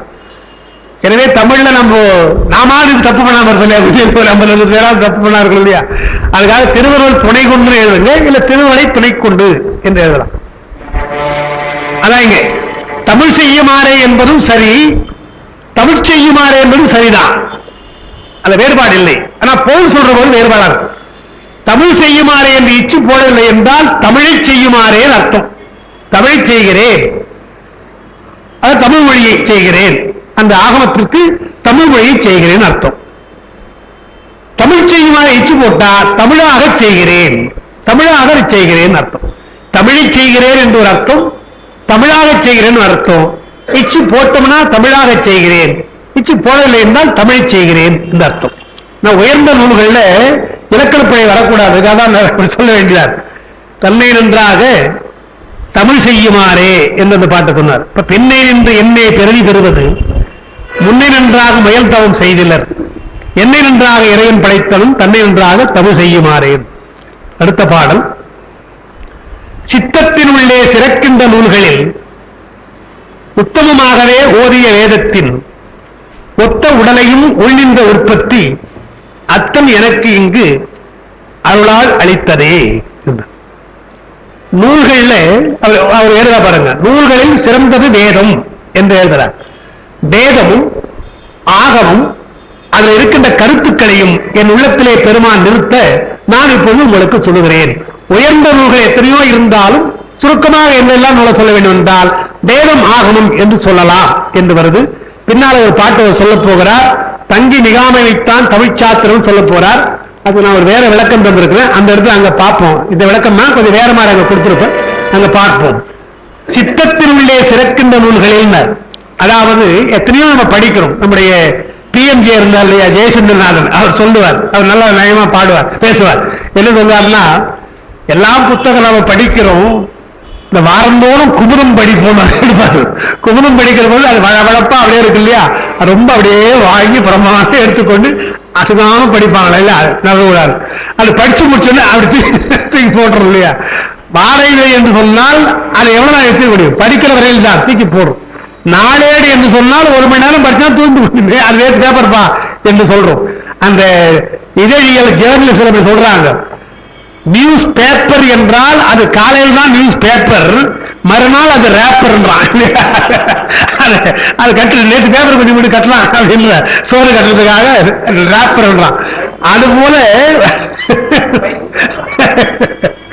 அது போல ஒவ்வொரு ஒன்றையும் படிக்கிற போது ஒரு குறிப்பிட்ட காலம்ன்றாங்க. ஆங்கிலத்தில் அப்படிலாம் இருக்கிறது, லேசாக படிப்பது என்று இருக்கிறது. மனசுல கொஞ்ச நாள் நினைவித்துக் கொண்டு அப்புறம் மறந்து விடலாம். சிலவற்றை படித்து நன்றாக கரித்து உள்ளே டைஜஸ்ட் பண்ணுமா, ஜீரணித்து வைக்கணுமா, எப்போது வேண்டுமானாலும் சொல்ல வேண்டும் என்றெல்லாம் அப்படி நூல்களை பற்றி books for hour, books for ever என்றெல்லாம் அவங்க பிரிக்கிறாங்க. அப்படி நிறைய சொல்றார். அதான் சொல்றார், சித்தத்தில் உள்ளே சிறக்கின்ற நூல்கள். நமக்கு இருக்கின்ற நூல்களை எது முக்கியமான நூல் என்று நம்ம பார்த்தோம்னா, மனதில் எது பதிந்திருக்கிறது அதுதான் முக்கியமாக சொன்னார். அடிப்படையா சித்தத்தில் உள்ளே சிறக்கின்ற நூல்கள்ல உத்தமமாகவே ஓதிய வேதம், வேதத்திற்கு எந்த குறையும் கிடையாது, சிறந்த நூலாக வேதம் சொல்லப்படுகிறது. இந்த நாட்டில் வேதம் சிறந்த தமிழ்நாடு என்றுதான், வேதம் சிறந்த பாரதத்தை பற்றி பாடுற போது வேதம் நிறைந்த நாடு என்றுதான் பாரதியார் பாடுறான்னு பார்க்கும். எனவே வேதம் சிறந்தது, அதற்கு ஒத்த உடலையும் மிக முக்கியம். படிப்பது சிறந்த நூலாக இருந்தாலும் நமக்கு உடம்பு ஒத்துழைக்கணும் இல்லையா. பெரும்பாலும் என்ன ஆகிறது, படிக்கிற போதுதான் நமக்கு இல்லாத தூக்கம் வருது, தூங்கிடுறோம். தூக்கம் வரவில்லை என்றால் புத்தகத்தை கொஞ்சம் படிக்கலாம் என்று நம்ம எடுக்கிறோம் இல்லையா. அது உடம்பு என்பது ஒத்துழைக்கணும் முக்கியமாக. அதனால படிப்பது மட்டுமல்ல, நினைவு வைத்துக் கொள்ள வேண்டும். கல்வியை பற்றி நிறைய பேர் நிறைய சொல்லியிருக்கிறார்கள். பரிமேலழகர் ஒன்று சொல்றார், விரைந்து கற்றல்ன்றார், வேகமாக படிக்கின்றார். விரைந்து கற்றல் சரி, ஆனால் கற்றது மறவாமை என்றார். ரெண்டும் சொல்றார். எது கல்வி என்றால் படிப்பு எப்படி என்று சொன்னால் விரைந்து கற்றலும் கற்றது மறவாமையும் என்றார். அப்புறம் கற்க கசடர கற்க இதெல்லாம் அவங்க சொல்றாங்க இல்லையா. அப்ப சித்தத்தில் உள்ளே உத்தமமாக இருப்பது வேதம். அதை படிப்பதற்கு எனக்கு உடம்பு தந்திருக்கின்றான். அது உள்கின்ற உற்பத்தினர், உள்ளே இருக்கின்ற கருத்துக்கள், அந்த வேத கருத்துக்களும் மற்ற உயர்ந்த கருத்துக்களையும் பெருமானனுக்கு யார் தந்தது? அத்தன் பெருமான் எனக்கு அருளால் அறிவித்தான். நான் சொன்னதாக நினைக்க வேண்டியதில்லை. ஏன்னா ஞானசம்பந்த பெருமான் எரதுரை தனதுரை சொல்ல மாதிரி திருமூலர் சொல்லுகிறார், நான் என்னுடைய முயற்சியை சொல்லவில்லை, உடம்பை தந்தவன் அவன்தான். ஏன்னா புதிய உடம்பு தந்திருக்கான் இல்லையா, மூலன் உடம்பு தந்திருக்கிறார். அந்த உடம்பிலே உள் கருத்தாக அறிவிக்கின்றவன் அவன்தான். உயர்ந்த வேத கருத்துக்களையும் ஆகம கருத்துக்களையும் அவன் எனக்கு சொல்லுகிறான் என்று சொல்றார். அங்க எழுதியிருக்கிறேன், தமிழ் செய்ய நியமித்து, தமிழால வந்த திருமூலர் ஆகமங்களை சொல்வதற்காக நியமித்தார். அதற்கேற்ற உடம்பையும் கொடுத்தார், கருத்துக்களையும் தோற்றுவித்தார் என்று பார்க்கிறோம். ஒரு குறிப்பு எழுதியிருக்கிறேன். ஒரு கருத்து உண்டு, நூல்களுள் எல்லாவற்றிலும் வேதம் சிறந்தது. அதுதான் இங்க அவர் சொல்லிட்டார். சித்தத்தினுள்ளே சிறக்கின்ற நூல்களில் உத்தமமாகவே ஓதிய வேதம் என்று சொல்லிட்டார். அதுக்கப்புறம் பார்க்கிற பொழுது நூல்களில் எல்லாவற்றும் வேதம் சிறந்தது, அதனுள் மகாமந்திர சமுதாயமாகிய சதருத்ரியம் சிறந்தது அப்படி ஒரு கருத்து. வேதங்கள்ல சதருத்ரியம் என்பது ஸ்ரீருத்ரம், ஸ்ரீருத்ரம் சிறந்த பகுதி என்கிறார்கள். எதையெல்லாம் படிக்கணும், முதல்ல வேதத்தை படிங்க. உங்களால வேதத்தை மட்டும் படிக்க முடியவில்லையா, சதருத்ரியால் படிங்க என்று சதருத்ரியம் என்கிறார். ஏன்னா பெரியவங்க எல்லாம் அப்படி பலவற்றை எண்ணி பார்த்தான் சொல்லியிருக்காங்க. நம்ம கந்தபுராணத்தை சொல்ற போது நம்முடைய சர்வசராசன் சொன்னார் இல்லையா, அதாவது கந்தபுராணம் 6 காண்டம் படித்தா நல்லதுதான். அது படிக்க முடியாத போது கந்தபுராண சுருக்கம் என்று எழுதியிருக்கிறாங்க. சம்பந்த சரணாயிலே தருமபுர ராஜ்யத்தை சார்ந்தவர் கந்தபுராண சுருக்கம், பெருசாகரி புராணத்தை படிக்க முடியவில்லையா கந்தபுராண சுருக்கம் படிங்கினார். அதுவும் முடியலன்னு என்ன பண்றது, அதுக்காக என்ன பண்ணார் அருணகிரியார் கந்தர் அலங்காரத்தை ஒரே ஒரு பாட்டு பாடினார். படிக்கும் திருப்புகழ் போற்றுதல் என்ற பாட்டு இருக்கு இல்லையா, அந்த பாட்டு முழுக்க முழுக்க கந்தபுராண செய்தி 4 அடியில சொல்ற பாட்டு. அது படிச்சாலே கந்தபுராணம் வந்து விட்டது என்று பார்க்கிறோம் இல்லையா, அடிப்படையா அதான் சொல்றேன். இல்ல இல்ல குறிஞ்சி அந்த பாட்டு இல்ல, பாட்டு அப்படி இல்லை. குறிஞ்சிக்கிழவனை கிழவரின் போதும் குவலையுமே என்று வருது அந்த முதல் வரி. படிக்கும் திருப்புகழ் அல்ல, படிக்கும் அதில் அந்த பாட்டு இல்ல, முதல் வரி சரியா ஞாபகம். அந்த கந்தவலங்காரத்தில் அந்த ஒரு பாட்டை படிச்சீங்கன்னா கந்தபுராணத்தில் அத்தனை திருந்த புவனங்கள், திருந்த புவனங்கள் இயந்தவர் பாவை திருமுலைப்பால் அருந்தி சரவணப்பூன் தொட்டில் ஏறி சரவணப்பூன் தொட்டில் ஏறி குந்தழ சூரழ கடலழ விம்பியழும் குருந்தை குறிஞ்சிக்கிழவன் என்று ஓதும் குவலையமே என்று பாட்ட முடிகிறார். அறுவர் கொங்கை விரும்பி ஒரு இடையில அறுவர் கொங்கை கார்த்திகை பெண்களுடைய அறுவர் கொங்கை விரும்பி அப்ப எல்லாம் பிறந்தது, சரணப்பைகளை பிறந்தது, கார்த்திகை பெண்கள் பாலூட்டியது, குன்று அழ கிரௌஞ்சதுரி என்றது, கடலழ சூரழ எல்லாம் அழும்படியாக செய்து பின்னாலே குருந்தை குறிஞ்சி கிழவன் என்ற கிழக்கோளத்தோடு வள்ளியை மணந்து கொண்ட ஒன்று என்று, அந்த குறிஞ்சி என்பது கூடல் சேர்கின்ற ஒன்று என்று 4 அடியில கந்தபுராணத்தை முடிச்சிருக்காரு பார்க்கும். அப்போ எப்படியாவது அந்த புராணத்தை நீங்கள் படிப்பதற்கு சொல்வது போல இங்கே வேதங்களை படியுங்கள், இல்லை என்றால் சதுருத்ரியம் படியுங்க. அதனால் மகாமந்திர சமுதாயம் எல்லா மந்திரங்களுடைய கூட்டம், சமுதாயம் என்றால் கூட்டம் அர்த்தம். எல்லா மந்திரங்களுக்கும் அடிப்படையாக இருக்கின்ற அந்த ஒன்று மகாமந்திர சமுதாயமாகிய சதுருத்ரியம் சிறந்தது. அதனிடத்திலே ஸ்ரீ பஞ்சாட்சரம், ஸ்ரீருத்ரத்தில் எத்தனையோ மந்திரம் இருக்கிறது, அதுல நம்முடைய பஞ்சாட்சரம் சிறந்தது. அதனுள் சிவ என்னும் 2 அட்சரம் சிறந்தது என்று சொல்ற. அப்போ சிவ என்ற அந்த சொல்லுக்கு என்ன அர்த்தம் என்று பார்க்கிறோம். திருமந்திரத்திலே பஞ்சாட்சரத்தை பற்றி விரிவாக வரப்போது நம்ம அந்த இடத்துல பல விஷயம் படிக்கலாம். இங்க சிவ என்ற 2ஓடு அவர் இருக்கிறார். சதுருத்ரியம் பல மந்திரங்கள் இருந்தாலும் இந்த பஞ்சாட்சரம், பஞ்சாட்சரத்துல சிவ என்ற 2 சொல்லிட்டு அதுக்கு என்ன விளக்கம் கொடுக்கிறாங்க. வேத புருஷன், வேதத்தை புருஷனாக ஒரு ஆணாக அல்லது மகனாக வைத்தால், மனிதனாக வைத்தால் ருத்ரம் அவனுக்கு கண்கள், ஸ்ரீருத்ரம் அவனுடைய கண்கள், பஞ்சாட்சரம் கண்மணி, சிவ என்பதுதான் அங்கே இருக்கின்ற பார்வை என்று ஒளி என்று சொல்றார். அப்போ ஸ்ரீருத்ரம் என்பது அவனுக்கு கண்ணாக இருந்தால் பஞ்சாட்சரம் கண்மணியாக இருக்கிறது, சிவ என்ற சப்தம் இருக்கிறதே அது கண் பார்வையாக இருக்கிறது என்று. சிவ என்ற சொல்லை பற்றி உங்களுக்கு தெரியும், அங்கே எழுதியிருக்கிறேன். சிவ என்ற சப்தத்திற்கு 2 அர்த்தம் உண்டு, இங்க நான் ஒன்றுதான் எழுதியிருக்கிறேன். அதாவது திருமுறை திருநிலையில அப்பா எழுதியிருக்கிறாங்க ஒரு விஷயம், இறைவனுக்கு மங்களக்குணம் முக்கியமா வியாபகம் முக்கியமா என்று தமிழர்கள் எண்ணுகிறார்கள். சிவன் என்ற சொல் நம்முடைய தமிழ்ல இல்லை என்று தெரியும், அது ஸ்ரீருத்ரத்தை தான் எடுக்கணும். நாம் அதை ஏன் அங்க எடுத்தாங்க, அது சரியா கொண்டாடுறதா, அது இப்ப வேணாம், அந்த பிரச்சனை அதை நாம அப்ப பார்த்துவோம். சிவன் எடுத்திருக்காங்க பெரியவர்கள், ஆணைப்படி அந்த சிவன் என்பதை எடுத்திருக்காங்க. அந்த சிவன் என்பதை ஸ்ரீருத்ரம் நீங்க பார்த்தீங்கன்னா சதுருத்ரியம் இருக்கு இல்லையா, ஸ்ரீருத்ரம் அதை படிக்கிற பொழுது ருத்ரனை பற்றி தான் வருகின்றது. நாம் சொல்லுகின்ற சிவம் அல்ல, ருத்ரன் என்று ஏற்றுக்கொண்டார்கள். ஏற்றுக்கொண்டு அவர்கள் அந்த சதுருத்ரியம் பாடுறாங்க. அதெல்லாம் வேத காலத்தினுடைய பிற்காலம் என்று வரலாற்று செய்கிறாங்க. முதற்காலத்தில் நம்முடைய சிவனோ ருத்ரனோ எதையும் ஏற்றுக்கலாம், நம்முடைய தெய்வங்களை அவங்க ஏற்றுக்கொள்ள, அவர்கள் தெய்வமாக இதை வைத்துக் கொண்டிருந்தார்கள். காலப்போக்கிலே நேற்று சொன்ன மாதிரி கால மாற்றத்திலே அவர்களிடத்தில் சில நாம வாங்கணும், சில நாம கொடுத்தோம் இல்லையா? அந்த கலப்பு வருகின்ற பொழுது அவர்கள் சதுருத்திரியம் என்று சில பேர், சில முனிவர்கள், சில ரிஷிகள் பாடியிருக்கிறார். அதை அந்த வேதத்தில் இணைத்திருக்கிறார்கள். அந்த இணைக்கிற பொழுது கூட என்ன பண்ணிருக்காங்க? ருத்ரனித்தான் பாடியிருக்காங்க. பேரே அதுக்கு ஸ்ரீ ருத்ரம் தான், ருத்ரனித்தான் பாடியிருக்கிறார்கள். அந்த உருத்திரை சொல்லுகிற பொழுது வருகின்ற வார்த்தை தான் இங்க சொல்ல மந்திரம். நமசிவாயச்ச சிவதராயச்ச என்று வருது. எத்தனையோ வருது, அதுல இந்த முக்கியமான இடம் அதான் நடுவில் இருக்குன்னு சொல்றாங்க. நமசிவாயச்ச சிவதராயச்ச என்று வருது. அது என்ன அர்த்தம் என்றால், வடமொழியா இருக்கிறதுனால ரெண்டு வரையா போல் சொல்றாங்க. சிவனுக்கு வணக்கம், நம என்றால் போற்றி வணக்கம், சிவனுக்கு வணக்கம். சிவதராய என்றால் சிவனாக ஆக்குகிறான் நம்மை உயிர்களை, அவனுக்கு வணக்கம் என்று அப்படி ஒரு பொருள் சொல்றான். சிவதராய என்றால் நம்மை சிவனாக ஆக்குகிறான், சிவனுக்கு வணக்கம், சிவனாக ஆக்குகின்றவனுக்கு வணக்கம் என்று நமசிவாயச்ச சிவதராயச்ச என்று வருது. இன்னொரு பொருள் சொல்லுகிறார்கள், அது இதெல்லாம் ஒன்றும் சொல்லல. உருத்திரை பற்றி சொல்லுகிற பொழுது உருத்தினுடைய பண்புகள் என்ன என்றால், சிவம் என்றால் மங்களம். எனவே மங்களமாக இருக்கின்ற உருத்திரனுக்கு வணக்கம் அல்லது போற்றி நமக.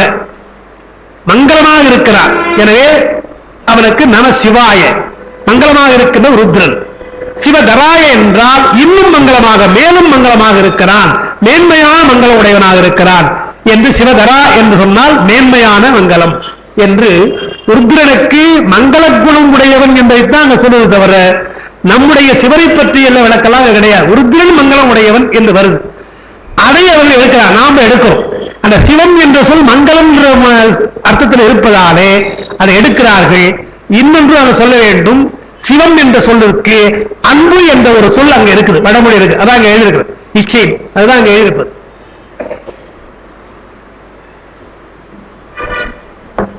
அதாவது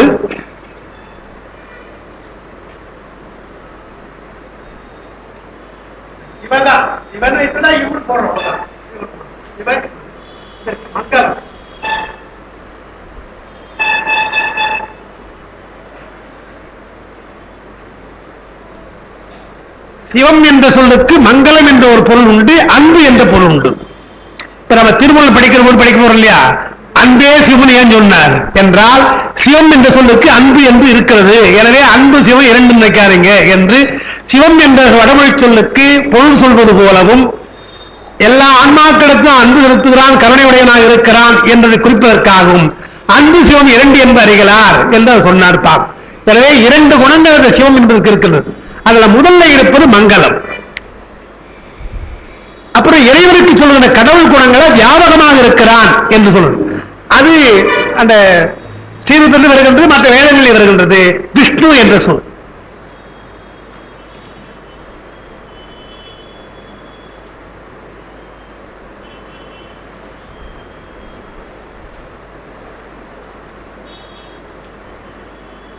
விஷ்ணு என்றால் வியாபகம் அர்த்தம். இப்ப இந்த இரண்டு சொல்லும் இருப்பது பொழுது நாம விஷ்ணுன்றதை எடுத்துக்கல. என்ன காரணம் என்றால், வியாபகமாக இருப்பது கடவுளுக்கு ஒரு குணம் இருந்தாலும் கூட மங்களம் என்பது மிக முக்கியமான குணம் என்று நாம கருதி இருக்கிறோம்.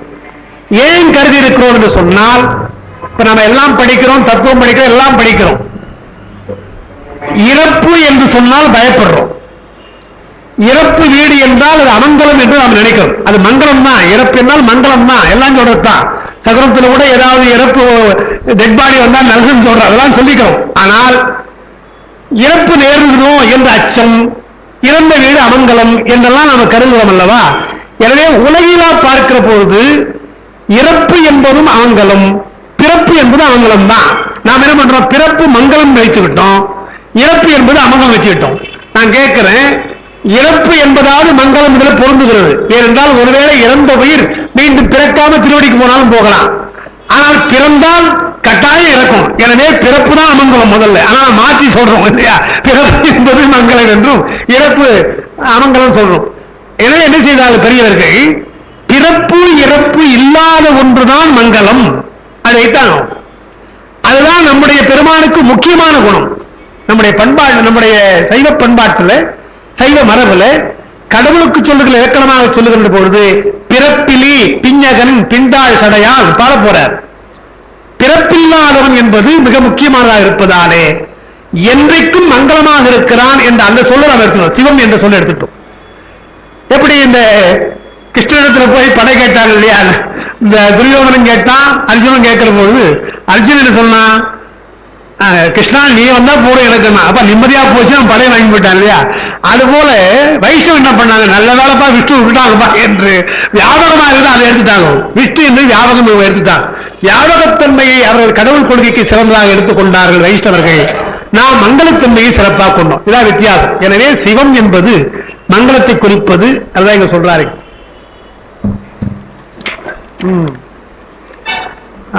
சிவசப்தம் இச்சை உடையார் அன்புடையார் என்பது பொருளாக உடையது. சிவமே அன்பு, அன்பே சிவம் எடுத்து அந்த இது எங்க எடுத்திருக்க, திருவாசக விஷய சூசனம் என்று ஒரு நூல் உண்டு. செல்வல போட்ட நூல், அந்த நூல் தான் இருக்கு. இந்த திருவாசக யாக்கியம் அதை அடிச்சிருங்க, தப்பு. நான் என்னோட மனசுல திருவாசக யாக்கியம் எழுதிட்டேன், அது அல்ல. திருவாசக விஷய சூசனம், திருவாசக வியாக்கியானம், அது வியாக்கியானம் வேற ஒரு நூல், அதுல இல்ல. திருவாசக வியாக்கியானத்தை அடிச்சிருங்க தேவை.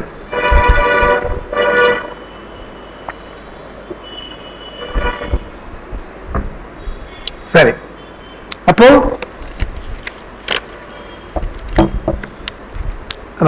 அத்தன் எனக்கு இங்கு அருளால் அறிந்தது என்று பெருமான் அழைத்தான். அடுத்த பாடல் இது நமக்கு தெரிஞ்ச பாட்டு தான். நான் பெற்ற இன்பம் பெருகை வையகம் வான்பற்றி நின்ற மறைப்பொருள் சொல்லிடின் ஊன்பற்றி நின்ற உணர்வு மந்திரம் தான் பற்ற தலைப்படும் தானே என்றிருக்கு. இதுக்கு கொஞ்சம் ஏறக்குறைய ஒரு 2 பக்கம் உங்களுக்கு விளக்கம் கொடுத்துக்கிறேன். ஏன்னா அது பார்த்தா சுலபமா இருக்கு அந்த பாட்டு, கொஞ்சம் கஷ்டமான பாட்டு என்பதற்காக. பாட்டு எளிமையா இருக்கு பார்க்கறதுக்கு, படிச்சிடலாம். உள் கருத்துக்கள் கொஞ்சம் இருக்கு, அதனால கொஞ்சம் எழுதியிருக்கிறேன். அதான் இன்னைக்கு முடியும்னு நினைக்கிறேன். பார்ப்போம். நான் பெற்ற இன்பம் பெருகை வையகம், அது பெரிய ஒரு குணம் இல்லையா. என்ன சொல்றார், என்னுடைய அனுபவம் என்றார். நான் அனுபவம் இல்லாம சொல்லலன்றார். நான் அந்த அனுபவத்தை பெற்றிருக்கிறேன். அதே இன்பத்தை நீங்கள் பெற முடியும், பெற வேண்டும். அதுதான் இந்த நூலை செய்யறேன்றார். எனவே அனுபவம் இல்லாமல் நாம் பாடல, நான் பெற்ற இன்பம் என்று சொல்றார். அந்த ஒரு இடம் மிக முக்கியமானது. பெற்ற இன்பம் என்று சொல்ற பொழுது இன்பத்தை பெறுகின்ற பொழுது பேச முடியாதுங்க, அது பேச அனுபவம் என்றான். ஞானசம்பந்த பெருமான் ஞானப்பால் கொடுத்துட்டு ஞானமே வடிவாக எண்ணி இருந்தால் பாட்டே பாட முடியாது. என்ன செய்திருக்கிறார், ஆனந்த நிலையிலிருந்து அருள் நிலைக்கு இறங்கி வந்திருக்கிறார். எது போல என்பதற்கு உதாரணம், அஷ்டாங்க யோகம் செய்கிற பொழுது யமயம்லாம் சொல்லிட்டு ஆசனம் பிராணாயாமம் செய்து பிரத்யாகாரம் முடிஞ்சு தாரணை என்று வரும். தாரணை என்று வந்த பின்னால் தியானம் என்று வரும்.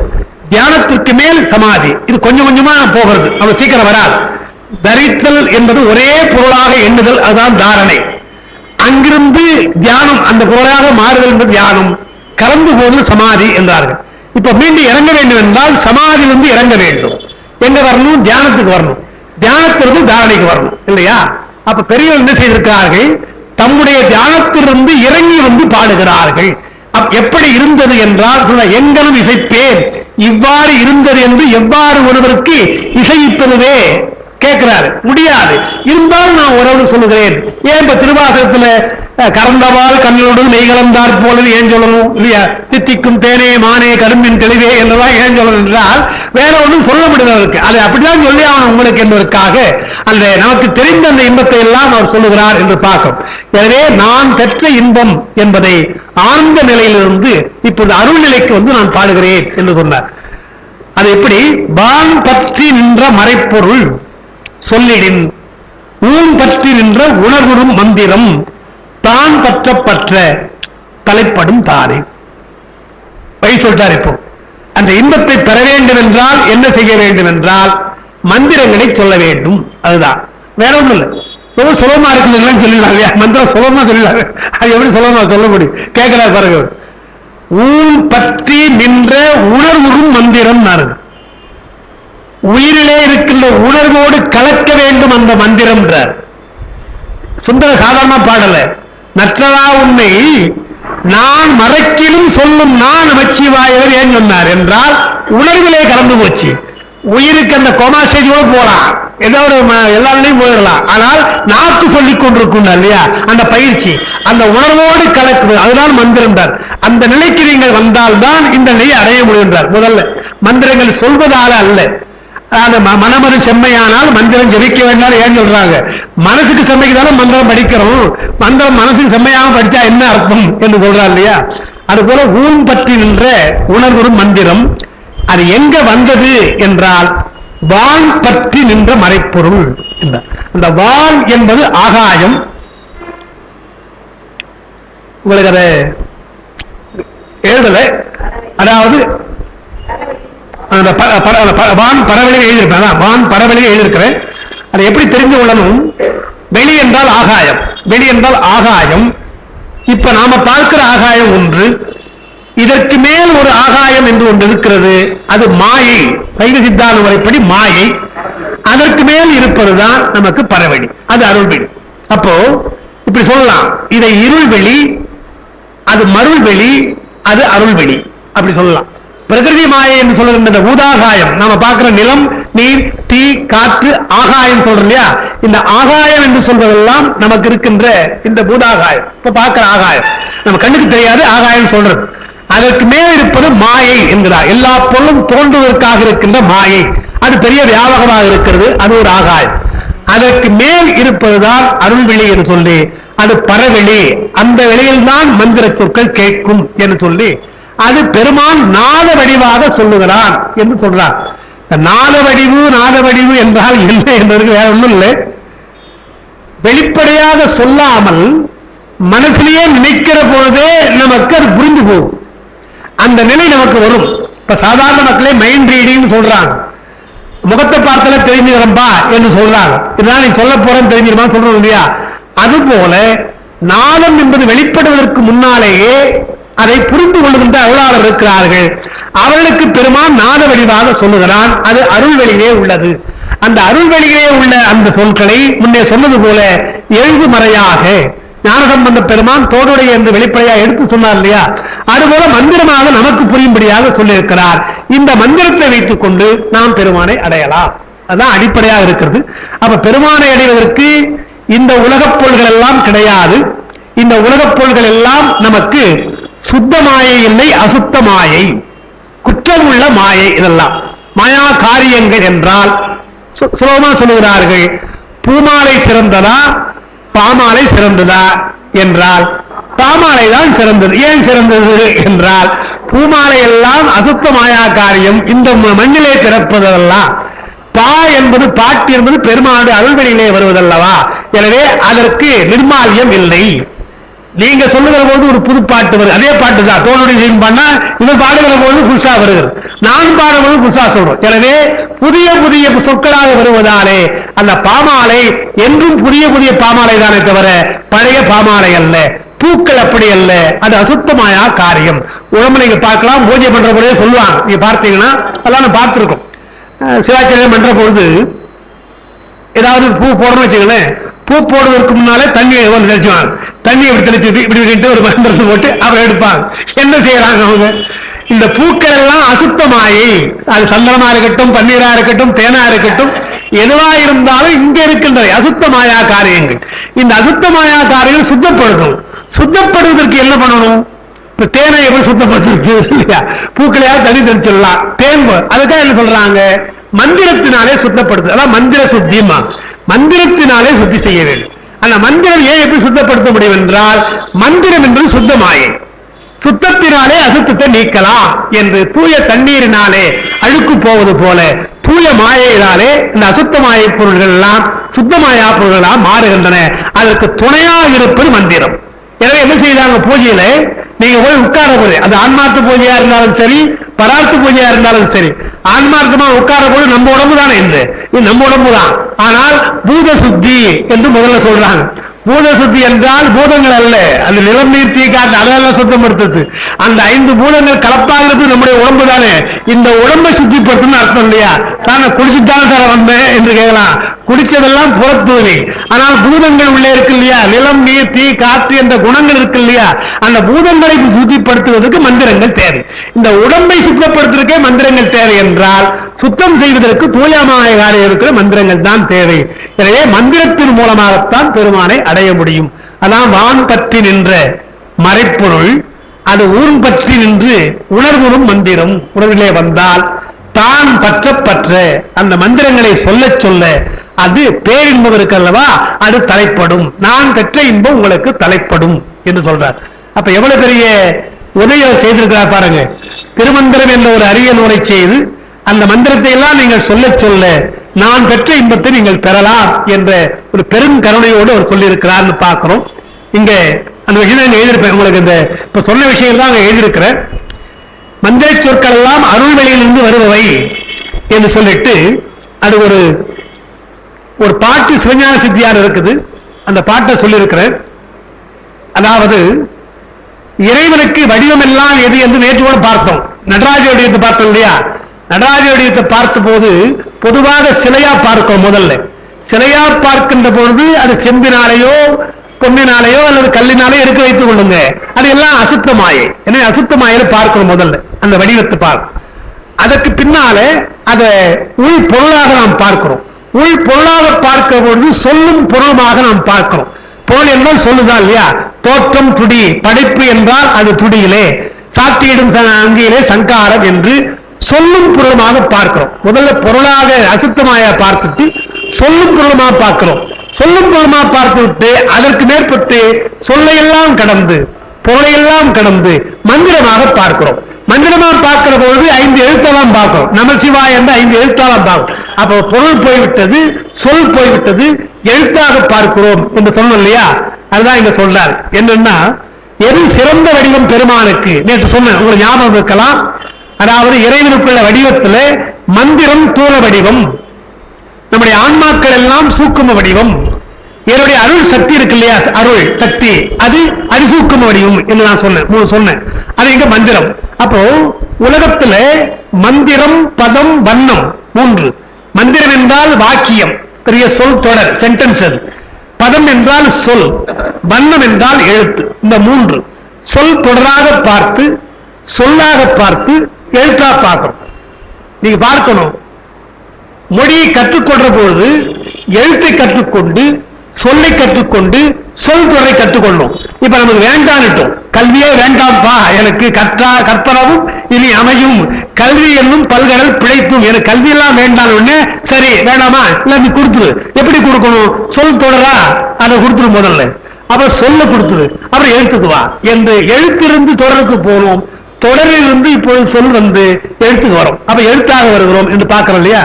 அதான் சொல்றார், மந்திரம் என்பது உயர்ந்த வடிவம் பெருமானுக்கு.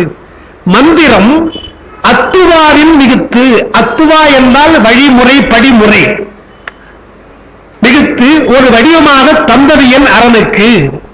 இறைவன் எது போல இருக்கிறான் என்றால் நிலமா இருக்கிறானா, நீரா இருக்கிறானா, எல்லாம் சொல்றோம். வானாகி மண்ணாகி சொல்லுகிறோம்.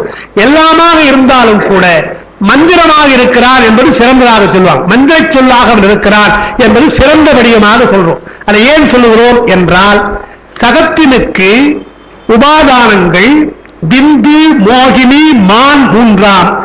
இவற்றின் மேலாகி பிந்து சிந்தையால் அதீதமான சிவசக்தி சேர்ந்து நிற்கும் என்கிறார். அது என்ன அர்த்தம்னா, பிந்து, மோகினி, மான் 3 உலகத்தை சொல்ற பொழுது மூ உலகம் சொல்றோம் இல்லையா? நம்ம மூ உலகம் என்று சொல்வது போல சுத்தமாயா உலகம், அசுத்தமாயா உலகம், பிரகிருதி மாயா உலகம், இந்த 3 உலகம் நாம சொல்றோம்.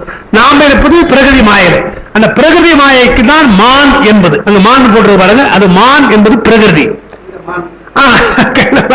அது மயக்கத்துக்காக இருக்கிறது. மான் இங்க பெருசு அர்த்தம், பிரகிருதி என்பது அது சொல்லணும். இங்க மான் போட்டனால சார் மானான்னு கேட்கிறாங்க, அது வேற அர்த்தம். மகான் என்பதுதான்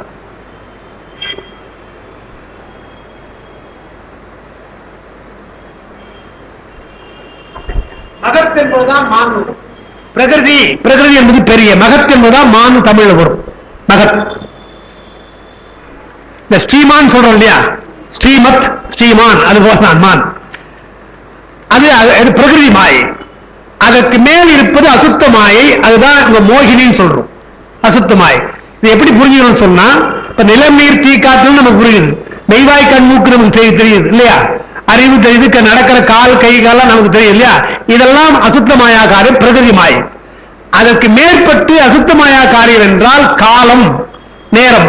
இப்போ இல்லையா? நேரம் பார்க்கிறோம் இல்லையா? நேரம் என்பது நமக்கு கட்டுப்பாடு. அப்ப காலம் என்பது அசுத்த மாயை. நியதி, யார் யாருக்கு என்னென்ன கிடைக்கும் என்பது நியதி, அது நியதி. அப்புறம் கலை வித்தை அராகம் என்று பின்னாலே நாம் வருகின்ற அந்த ஞானத்திற்கும் செயல் அறிவு செயலுக்கெல்லாம் துணையாக இருப்பது கலை வித்தை அராகம் என்று சொல்றோம். அதனால இதையெல்லாம் அசுத்தமாயா காரியங்கள் சொல்லி நான் எப்படி சம்பந்தப்பட்டிருக்கிறோம் என்றால் அசுத்த மாயில் சம்பந்தப்பட்டிருக்கிறோம், பிரகிருதி மாயில் சம்பந்தப்பட்டிருக்கிறோம். இதுக்கு எதுக்கு சம்பந்தப்படாத ஒன்று எது என்றால் வாக்கு, சொல், அதுதான் சுத்தமாயை, அதுதான் சிவதத்துவம் என்று சொல். அந்த சொல் வடிவாக பெருமான் இருப்பதாலே அந்த மந்திரங்கள் சொல்லாகவே இருக்கலாம், நாம சொல்ற சொல்லாவே இருக்கலாம், அதற்கு மேற்பட்டு மந்திரமாக இருப்பதாலே மந்திர வடிவாக பெருமானுக்கு நாம் சொல்லுகிறோம் என்றுதான். மந்திரத்தை ஏன் வடிவமாக சிறப்பாக சொல்லுகிறோம் என்பதற்கு அதுதான் காரணம். அப்போ அதை அந்த மந்திரத்தை நாம் கணித்தால் இது ஏதோ சும்மா கணக்கு சொல்வதற்காகவோ ஆராய்ச்சி பண்ணி விடுறதா இல்ல, அனுபவத்திலே நீங்க பார்த்தீங்கன்னா ஒரு மந்திர சொல்லை நீங்க எடுத்துக்கொள்ளலாம். உங்களுக்கு விருப்பமான மந்திர சொல், திருமுறை படிக்கிறீங்க, ஏதோ ஒரு மந்திர சொல் உங்களுக்கு ஆசையா இருக்குன்னு வச்சுங்க, அது போடும். அதை ஒன்றை வைத்துக் கொண்டு நீங்கள் கணித்தால் அதற்குள்ள பலன் உண்டு. இது அடிப்படை. அதான் சொல்றார், சாதகராவாறு கணிப்பதற்கு நாம் பெருமானை அடைவதற்கு அல்லது ஏதாவது போலை அடைவதற்கு மந்திரங்களை நீங்கள் சொன்னால் அந்த மந்திரங்கள் வழியாக இறைவனுடைய அருள் சக்தி வந்து பதிகின்றது, பதிந்து நமக்கு அந்த செயல் நடக்கிறது. அதான் பிரேரிக்கும் அதிஷ்டிக்கும் என்று ரெண்டு சொல்றார். சக்தி என்பது முதல்ல பிரேரிக்கும் என்றால் செயல்படுத்தும், நம்மை மந்திரங்கள் மூலமாக செயல்படுத்தும். அதிஷ்டிக்கும் என்றால் அதையே இடமாக கொண்டு நமக்கு அருள் புரியும் என்றார். சாதகராவார் கணிக்குமறி செலுத்துதல், கணித்தபின் பயன் கொடுத்தல் என்ற இரண்டும் மந்திரத்தினால் இருப்பதாலே மந்திரம் ஒரு உயர்ந்ததாக சொல்றோம். அதுக்கு அடுத்து ஒன்றுங்க 5வது பக்கத்துல இறைவனை அத்துவாமூர்த்தி, மந்திரமூர்த்தி, பஞ்சபிரமமூர்த்தி என பலவாறாக நாம் சொல்லுகின்றோம். இப்ப சொல்ல அத்துவாமூர்த்தி என்பது மந்திரம், பதம், வண்ணம், புவனம், தத்துவம், கலை என்றாக இருக்கிறான். மந்திரமூர்த்தியாக இருக்கின்றான் நம்முடைய பெருமான். அது பஞ்சபிரம மந்திரமாக இருக்கலாம், ஷடங்க மந்திரமாக இருக்கலாம், மூல மந்திரமாக இருக்கலாம், மந்திர வடிவாக நாம் வணங்கலாம் என்று சொல்லி பஞ்சபிரம மூர்த்தி என்பது சிவலிங்கத்திலே 5 முகமாக வைத்து வழிபடுகின்ற முறை என்றெல்லாம் சொன்னார். சொல்லிட்டு சுத்தமாயை சுத்த புவனனுக்கு காரணம் இறைவனுக்கு லயம் போகம் அதிகாரம் என்ற 3 நேற்று சொன்ன இல்லையா, லயம் போகம் அதிகாரம் என்ற அவத்தை அதுல நிர்விகாரியாக இருக்கின்ற முதல்வன் அனந்த தேவர் ஸ்ரீகண்டருத்தர்களை எல்லாம் இயக்கித்தான் நமக்கு அருள் புரிகின்றான். நேராக நமக்கு வருவது கிடையாது, ஆனால் சொற்கள் மூலமாக நமக்கு உதவுகிறான் என்பதுதான் எழுதியிருக்கிறேன். ஆகாயம் என்பது சத்ததன் மாத்திரைக்கு உரிய காரியம் என்று வருது. அந்த இடம் கொஞ்சம் கஷ்டம், அதாவது அதை சொல்லி முடிச்சிடுறேங்க. இதை மறுபடியும் விளக்கிறேன், நேரம் இல்லாத சுருக்கமா சொல்லி முடிக்கிறேன். இப்ப ஆகாயம் நம்ம சொல்லலையா, இந்த ஆகாயம் ஓசை உள்ளது, அந்த ஆகாயத்தினை கூட ஓசை உள்ளது. ஓசை உள்ளதாலே நாம் பேசுகிற பொழுது அந்த ஓசை நமக்கெல்லாம் கேட்கிறது. ஆகாயத்தின் மூலமாகத்தான் நமக்கு இந்த ஓசை கேட்கிறது என்றால் ஆகாயம் ஓசை உருவாக்கல, நாம் உருவாக்குகிறோம். நாம் நம்முடைய வயிற்றில் இருக்கின்ற காற்றை வைத்துக் கொண்டு பேச்சு கொண்டு வந்து அந்த காற்றை வேகமாக வெளிப்படுத்துகிற பொழுது அந்த ஆகாயத்திலே அது மோதுகிற பொழுது ஓசை கேட்கிறது. அந்த ஓசை என்பதை அப்படித்தான் வெளியே கொண்டு வரும். இந்த மேசையை இப்பொழுது தட்டினால் நமக்கு ஓசை வரும், கையை தட்டினால் ஓசை வரும், எல்லாத்தையும் இருக்கிறது, ஓசை இருக்கிறது, ஆனால் தட்டினால் தான் ஓசை. அதுபோல ஆகாயம் என்பது ஓசை நிறைந்த ஒரு குணமாக இருக்கின்ற ஒரு பொருள். நாம் பேசுகிற பொழுது அது வருகின்றது. அப்போ நம்முடைய முயற்சியினாலே நம்முடைய காற்று, அந்த அபான் என்ற காற்று, உள்ளே வாங்குற காற்று, அபான் என்ற காற்று, உதான் என்ற காற்று, உதான் என்ற காற்றினாலே நாம் பேசுகிறோம் என்றால் இது நம்முடைய முயற்சி. நம்முடைய முயற்சியாக செய்கின்ற பொழுதே அந்த ஓசை 2 வகையா இருக்கிறது. ஒன்று எழுத்தோசை, இன்னொன்று இசையோசை. 2ஆ சொல்வார். நினைக்கிற பொழுது ஓசையை வெளிப்படுத்தாத பொழுது அது எழுத்தோசை, வெளிப்படுத்தினால் அது இசையோசை. அப்போ இசையோசைக்காக அந்த ஆகாயம் துணை செய்கிறது. பேசாம இருந்தா உள்ள இருக்குது, எழுத்தோசையா இருக்கு. வெளிப்படுகிற பொழுது அது இசையோசையா இருக்கிறது. இந்த ஆழமான செய்தியைத்தான் அப்பர் பெருமான் திருமுறையில் சொல்லுகிற பொழுது ஓசை ஒலியலாம் ஆனாய் நீயே, அவர் தெரிஞ்சுதான் சொல்றார். ஓசை ஒலி என்றார். ஓசை என்பதுதான் நாம் சொல்லுகின்ற இசையோசை, பேசுறது. ஒலி என்றால் எழுத்தோசை, உள்ளே அடங்கியிருக்கு. வெளிப்படாமல் இருப்பது ஒலி, அது எழுத்தோசை. வெளிப்பட்டால் அது இசையோசை, அது ஓசை. எனவே நம்முடைய முயற்சியால் வருகின்ற இந்த ஆகாயத்தின் மூலமாக வந்தால் அது நம்முடைய வாக்கு, உலக வாக்கு. இதே விஷயத்தை பெருமான் அந்த அருள் வழியிலே வெளிப்படுத்துகிறார் என்று சொன்னால் அது மந்திர வாக்கு. அது யார் மூலமாக வருது நமக்கு தெரியாது, அருளாளர் மூலமாக நமக்கு வருகின்றது. இப்ப நாம் பேசுற நீங்க கேட்கறீங்க, நீங்களும் ஒரே சமமான நிலையில் இருக்கும். ஆனா அருளாளர் நம்ம மாதிரி இல்லை, பெரியவர்கள் அவர்களுடைய அருள்வழியிலே வருகின்ற அந்த ஓசையை கேட்டு நமக்கு மந்திரமாக சொல்வதாலே அந்த மந்திர சொல் அதே சொல்தான். சுத்தமாயா காரியத்தில் என்ன சொல்ல கேட்டாங்க நாரதத்துல, அதை வெளிப்படுத்தி இருப்பதாலே அந்த மந்திர சொல் என்றைக்கும் மந்திரமாகத்தான் இருக்கிறது. இல்லை என்றால் 7ஆம் நூற்றாண்டிலே பாடிய ஞானசம்பந்த பெருமானுடைய திருமுறை இன்று பயன் தருமா என்றால் என்றைக்கும் அது மந்திரம் தான் என்று. அதனால் மந்திரம் சிறந்த வடிவமாக, அது எழுத்தோசை இசையோசையாக இருந்தாலும் கூட அருள் ஓசையாக இருப்பதாலே அது மந்திரம் சிறந்த வடிவமாக சொல்லப்படுவதால் இங்க நம்முடைய திருமூலர் அதை வைத்து இந்த மந்திரத்தை நான் சொல்லுகிறேன் என்று இங்க சொல்லுகிறார். அதோட நம்ம இங்க நிறுத்தி வைக்கலாம்.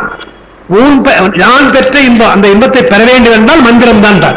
நான் பெற்ற இன்பம் பெருக இவ்வையகம் வான் பற்றி நின்ற மறைப்பொருள் சொல்லிடின் ஊன் பற்றி நின்ற உணர்வு மந்திரம் தான் பற்ற தலைப்படும் தானே என்று ஒரு உயர்ந்த விஷயத்தை நமக்கு அங்க சொல்லியிருக்கிறார் என்பதை மட்டும் சொல்லி இதை மீண்டும் கொஞ்சம் மறுபடியும் நான் விளக்க அடுத்த வரை வருகின்ற பொழுது நாம் அதை விளக்குவோம் என்று கூறி இன்றைக்கு மந்திரமாகவும் எல்லாரும் அவங்கதான் முனிவர்கள் சொல்லுதான். இப்போ வேதத்துக்கே சொல்லுவாங்க இல்லையா, இந்த மந்திரங்களை யார் சொன்னது, இதற்கு யார் ரிஷி என்றெல்லாம் சொல்றாங்க இல்லையா, அவர்கள் சொன்ன மந்திர வடிவம் தான் என்று வடமொழிகள் முக்கியமா சொல்றாங்க. வேதங்களுக்கெல்லாம் யார் யார், காயத்ரி மந்திரம் என்றால் விஸ்வாமித்திரர் அவர்தான் சொன்னார் சொல்றாங்க இல்லையா, அது போல ஒவ்வொரு மந்திரங்களை சொல்லுகிறார் நமக்கு உண்டு.